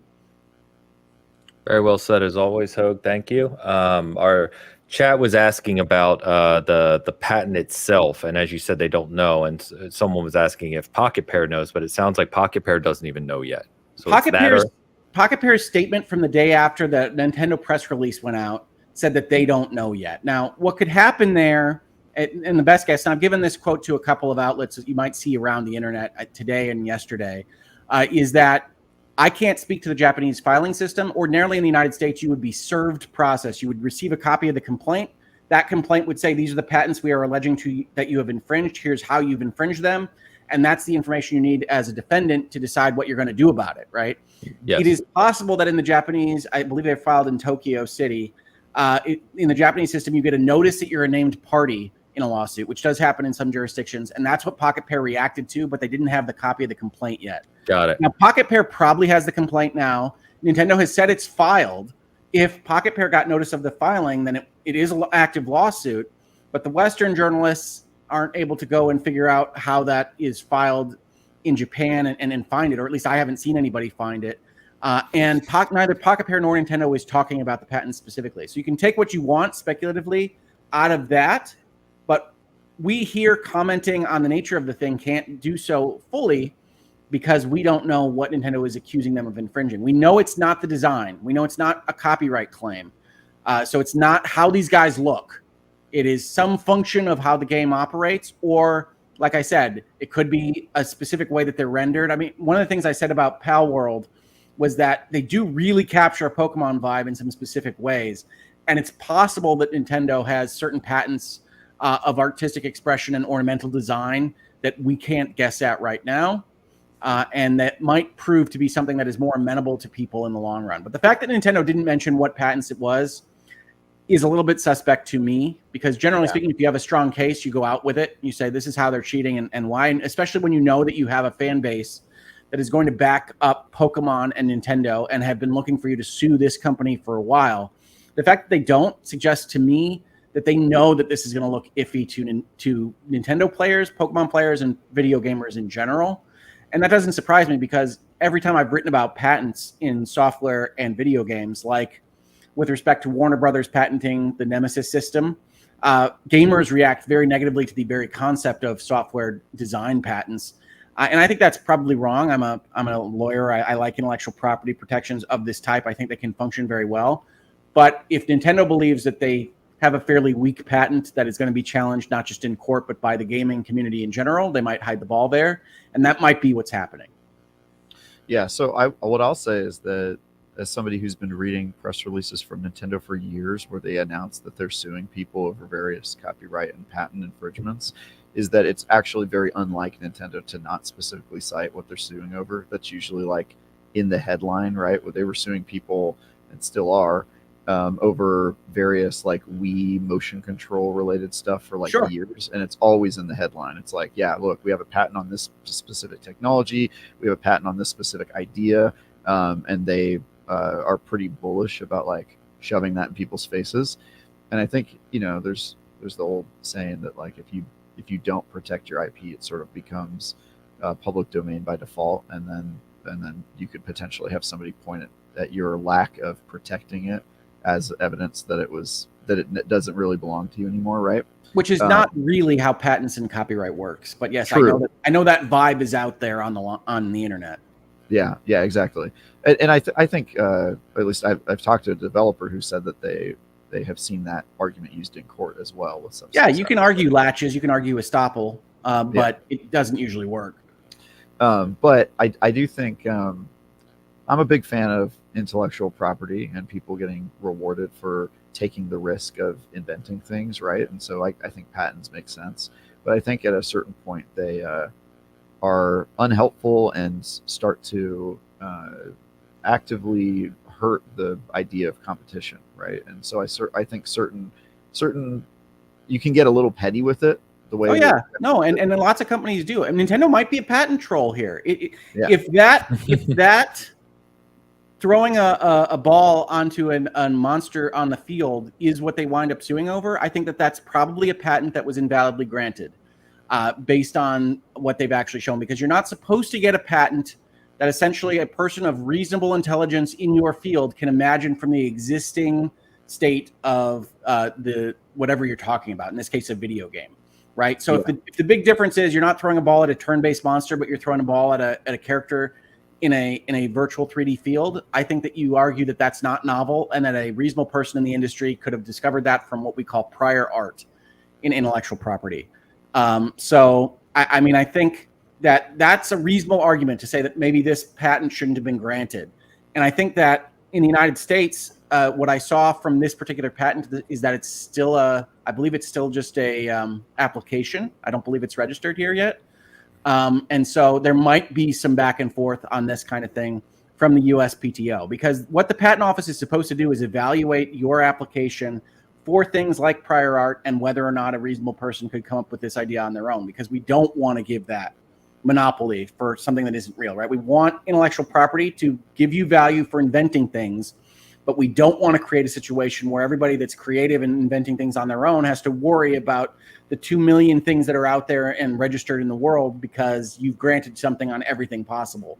But different jurisdictions have different policies on granting applications for intellectual property, and it's possible that apparently Japan would allow more of a kind of mosaic approach. We take every little bit of what is a part of a video game design and patent it, and then can bring it against people, which we would consider a troll kind of approach. But we don't know. Like these are all like angels on the head of a pin or guesses and speculation, because we don't actually know what they're suing over. I want to offer as well that there is another explanation for Nintendo not offering the patent in their headline or in their first paragraph, which is what happened in the media, right? Because everybody, well, not everybody, but a lot of people jumped on and said, well, of course they're suing Pocket Pair. It's finally happened. They've been setting up their case for 8 months. And a lot of people read it as finally the copyright infringement lawsuit that they were expecting, Pokemon with guns, etc. And Nintendo, by only using the word patent in a couple places, which is obvious, they weren't hiding the ball, but it was clear that Nintendo suing Palworld was the big headline item, even above what they were suing. Everybody wanted to read, regardless. That Nintendo could have essentially wanted that to happen, and then by not including patent numbers and not getting into the specifics, nobody can report on those, and so you're going to drag in some of the extras. Look at the bad actors at Pocket Pair. Of course, they got sued, et cetera, et cetera. Yeah. So I mean, that's a possibility for strategy from Nintendo at the same time. Yeah. So that was my point. Is like, at first I thought, well, what in the heck could they be filing a patent claim here for? And then when I saw that people started reporting on the capturing monsters and balls thing, that feels very trolly to me as an American who's a little bit more like, let people kind of do stuff and, protections where it makes sense. And I don't think the idea of capturing something in a ball makes sense to me. It feels like a troll move, in which case they should. Well, again, it's not the idea of capturing something in a ball, right? You can't patent an idea. It is the specific way in which a character, like in the middle of your screen, throws something at something that you can see in a 3D environment on your screen. And so it's a very specific expression. And it is important to note that it really was Arceus where they started having like the throw things at things that you can see on your screen. So this is not something where I saw people come in and say, well, if it's from Pokemon, that those patents would have expired. They can really only last 20 years. And that's true, but we're really talking about an Arceus patent if this is what actually happened. It's from a very short point in time as the law goes. Yeah, totally. But we'll see how this shakes out. I imagine Pocket Pair is probably going to just pay some money because they change a little something and pay some money is the most likely outcome here. But it doesn't look like it's the kind of thing, as far as we can tell, again, without the specifics, that is likely to take Palworld away from you if you love it. Seems like a good thing to me because I like Palworld quite a bit. Yeah, and they have plans. Honestly, the Pokemon Company could do with a little bit of competition in this space because they've been resting on their laurels for many years with what they created. Right. I don't blame anybody for saying that this looks like a troll move from Nintendo. I just want people to understand that we don't even have what they are suing over. That patent infringement is different from copyright infringement, where you just say the whole thing's a copy and we're suing you. This is specifics are a copy. And we're suing you for that, and we're not going to tell you the specifics. So we can't speak to how trolly they're being because we don't know. Yeah, I will say I generally don't like the idea of being able to patent mechanics in games. It seems kind of gross to me. Well, I think the threshold should be high, right? I think you could invent things in games that deserve protection to not be stolen by the bigger publisher, especially if you're thinking about like indie companies. Yeah, totally. Right. And I think that there is a space there that we want to offer that protection. It's exactly what intellectual property is for. But when you talk about the big guys potentially making mosaic patents out of every little aspect of a game that they spend hundreds of millions of dollars on in order to keep indies from competing with them, I think you have a fair complaint there. So again, to me, that comes back to what patents you grant and what you require to grant your patents to these various folks. But it is possible that this is a troll move and that people should be against Nintendo on this. I just can't speak to that one way or the other yet. Yeah. Yep. I personally don't love that the Nemesis system is just in Warner Brothers' pocket. But to me, that's fair that you don't see it other places, and I understand that. But to me, that is, especially if you look at the way that it is written and what is patented and how the various people react to each other, it is a novel invention. It is something they spent money figuring out, and we do want people to be able to benefit from that. The fact that Warner Brothers is sitting on it is dumb. That's the annoying part. And we can blame them on that, but it being patented, I think Nemesis is novel enough to look at that and say, yeah, that deserves protection, probably. Yeah. Maybe. I guess I'm mostly just butthurt that I can't play it. Yeah. And I understand that. People should want as much of the stuff out there as they want. But the other side of this thing is if you can't get protection on building some of this stuff, then you're going to invest less in research and development. It de-incentivizes people taking risks and inventing things, and I totally get that, and I think you should encourage invention and give the people that go through the time to invent stuff an edge. Is 20 years too big of an edge for a mechanic in a game? I would say probably, and I think all the IP timers are a little too long. I don't think there's I think the IP timers are too long. It's different. It should vary by industry, right? Because there's some things where it might make sense for a 20-year patent, but like a game mechanic in an industry that moves this quickly, and it just seems like kind of a long time to give a company a head start. So well, and they have various different rules. I think the United States probably wouldn't grant the patent that I have seen discussed on like the Pokeballs, but I can't promise you that. It depends on which agent you get at the USPTO and all sorts of things. But in the US, the court system is essentially the final arbiters, and they get to decide whether it was a validly granted patent or not, and whether they think the rules were followed as set forth in the law.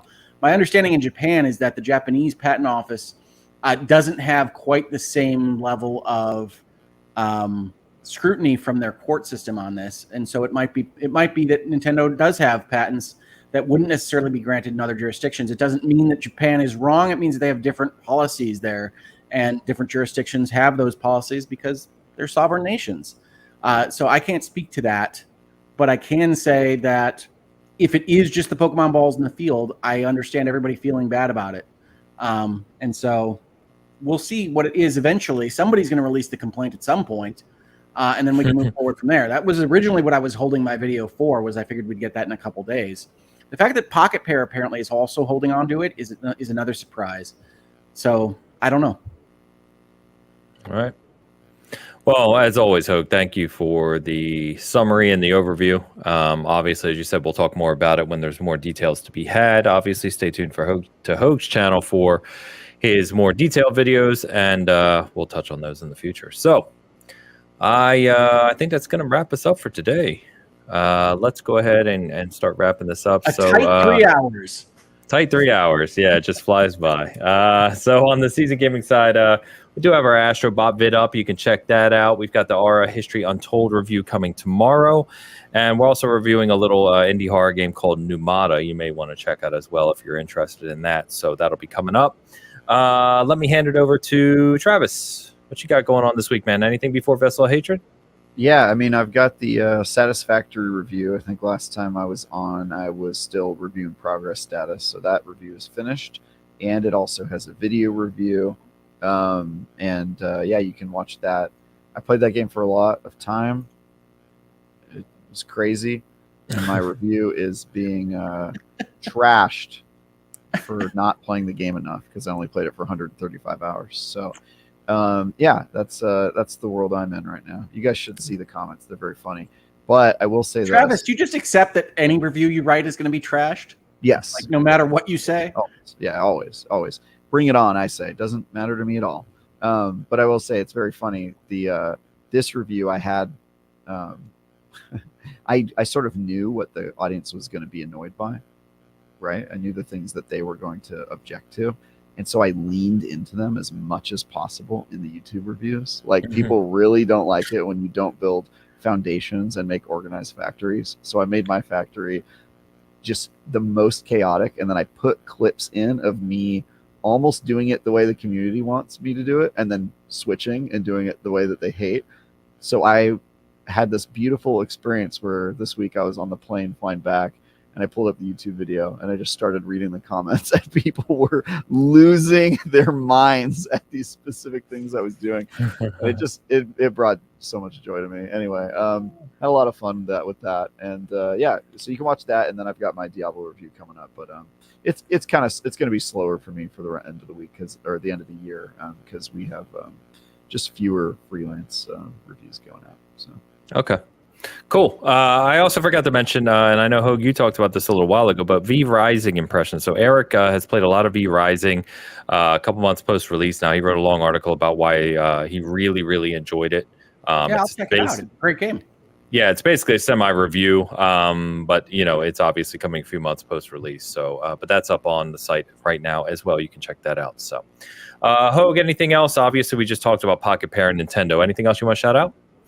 No, I want to apologize to folks that have been waiting on me to say anything about Nintendo and Pocket Pair, and I want to thank everybody that reached out for quotes and offered interview time and things like that. I just was not in a place this week to really engage with most of that stuff, and I'm very happy to see so many more places like taking video games seriously, taking these kinds of stories seriously, and trying to get some kind of expert or other authority talking about the things that are outside of the journalist or the news outlet's wheelhouse. And I'm very happy to say that a lot of people think of me on that, and that's very nice. And I'm sorry that I couldn't be more available this past week. I intend to try to get a video out this coming week on this particular issue. I know a lot of people are looking forward to that. It has just been that kind of week for me. And so I did want to offer my apologies for that, but it will be forthcoming if I have anything to say about it, which I sometimes don't. Fair enough. And we will close out with Mr. Don Lionheart's late super chat. Don Longhart gives $2 and writes hashtag make Bitcast a 3-hour podcast. It's already done. They done it again. It's happened again. Yeah. So, Don, thank you very much. We are going to go enjoy the rest of our Sunday with a lot of good games, hopefully some good food and good times and good stuff. Yes. So, go Lions. Good win, Tampa Bay. But I'm proud of the Lions. Fair enough. You said that last week, and didn't the Lions lose last week? Did you jinx it? I them? said good win, Tampa Bay. They beat us last week. But the Lions played a great game. They just had a number of mistakes and some uncharacteristically subpar quarterback play. But the Bucs played a great game. They deserve that win. The Lions are going to win today. If they play today, I don't even know. But go Lions. And on that note, we will close out. I hope everyone hanging out with us had a good time. Thank you as always to our audio listeners and people checking this out later. Enjoy your gaming this week, and we will talk to you next Sunday. Until then.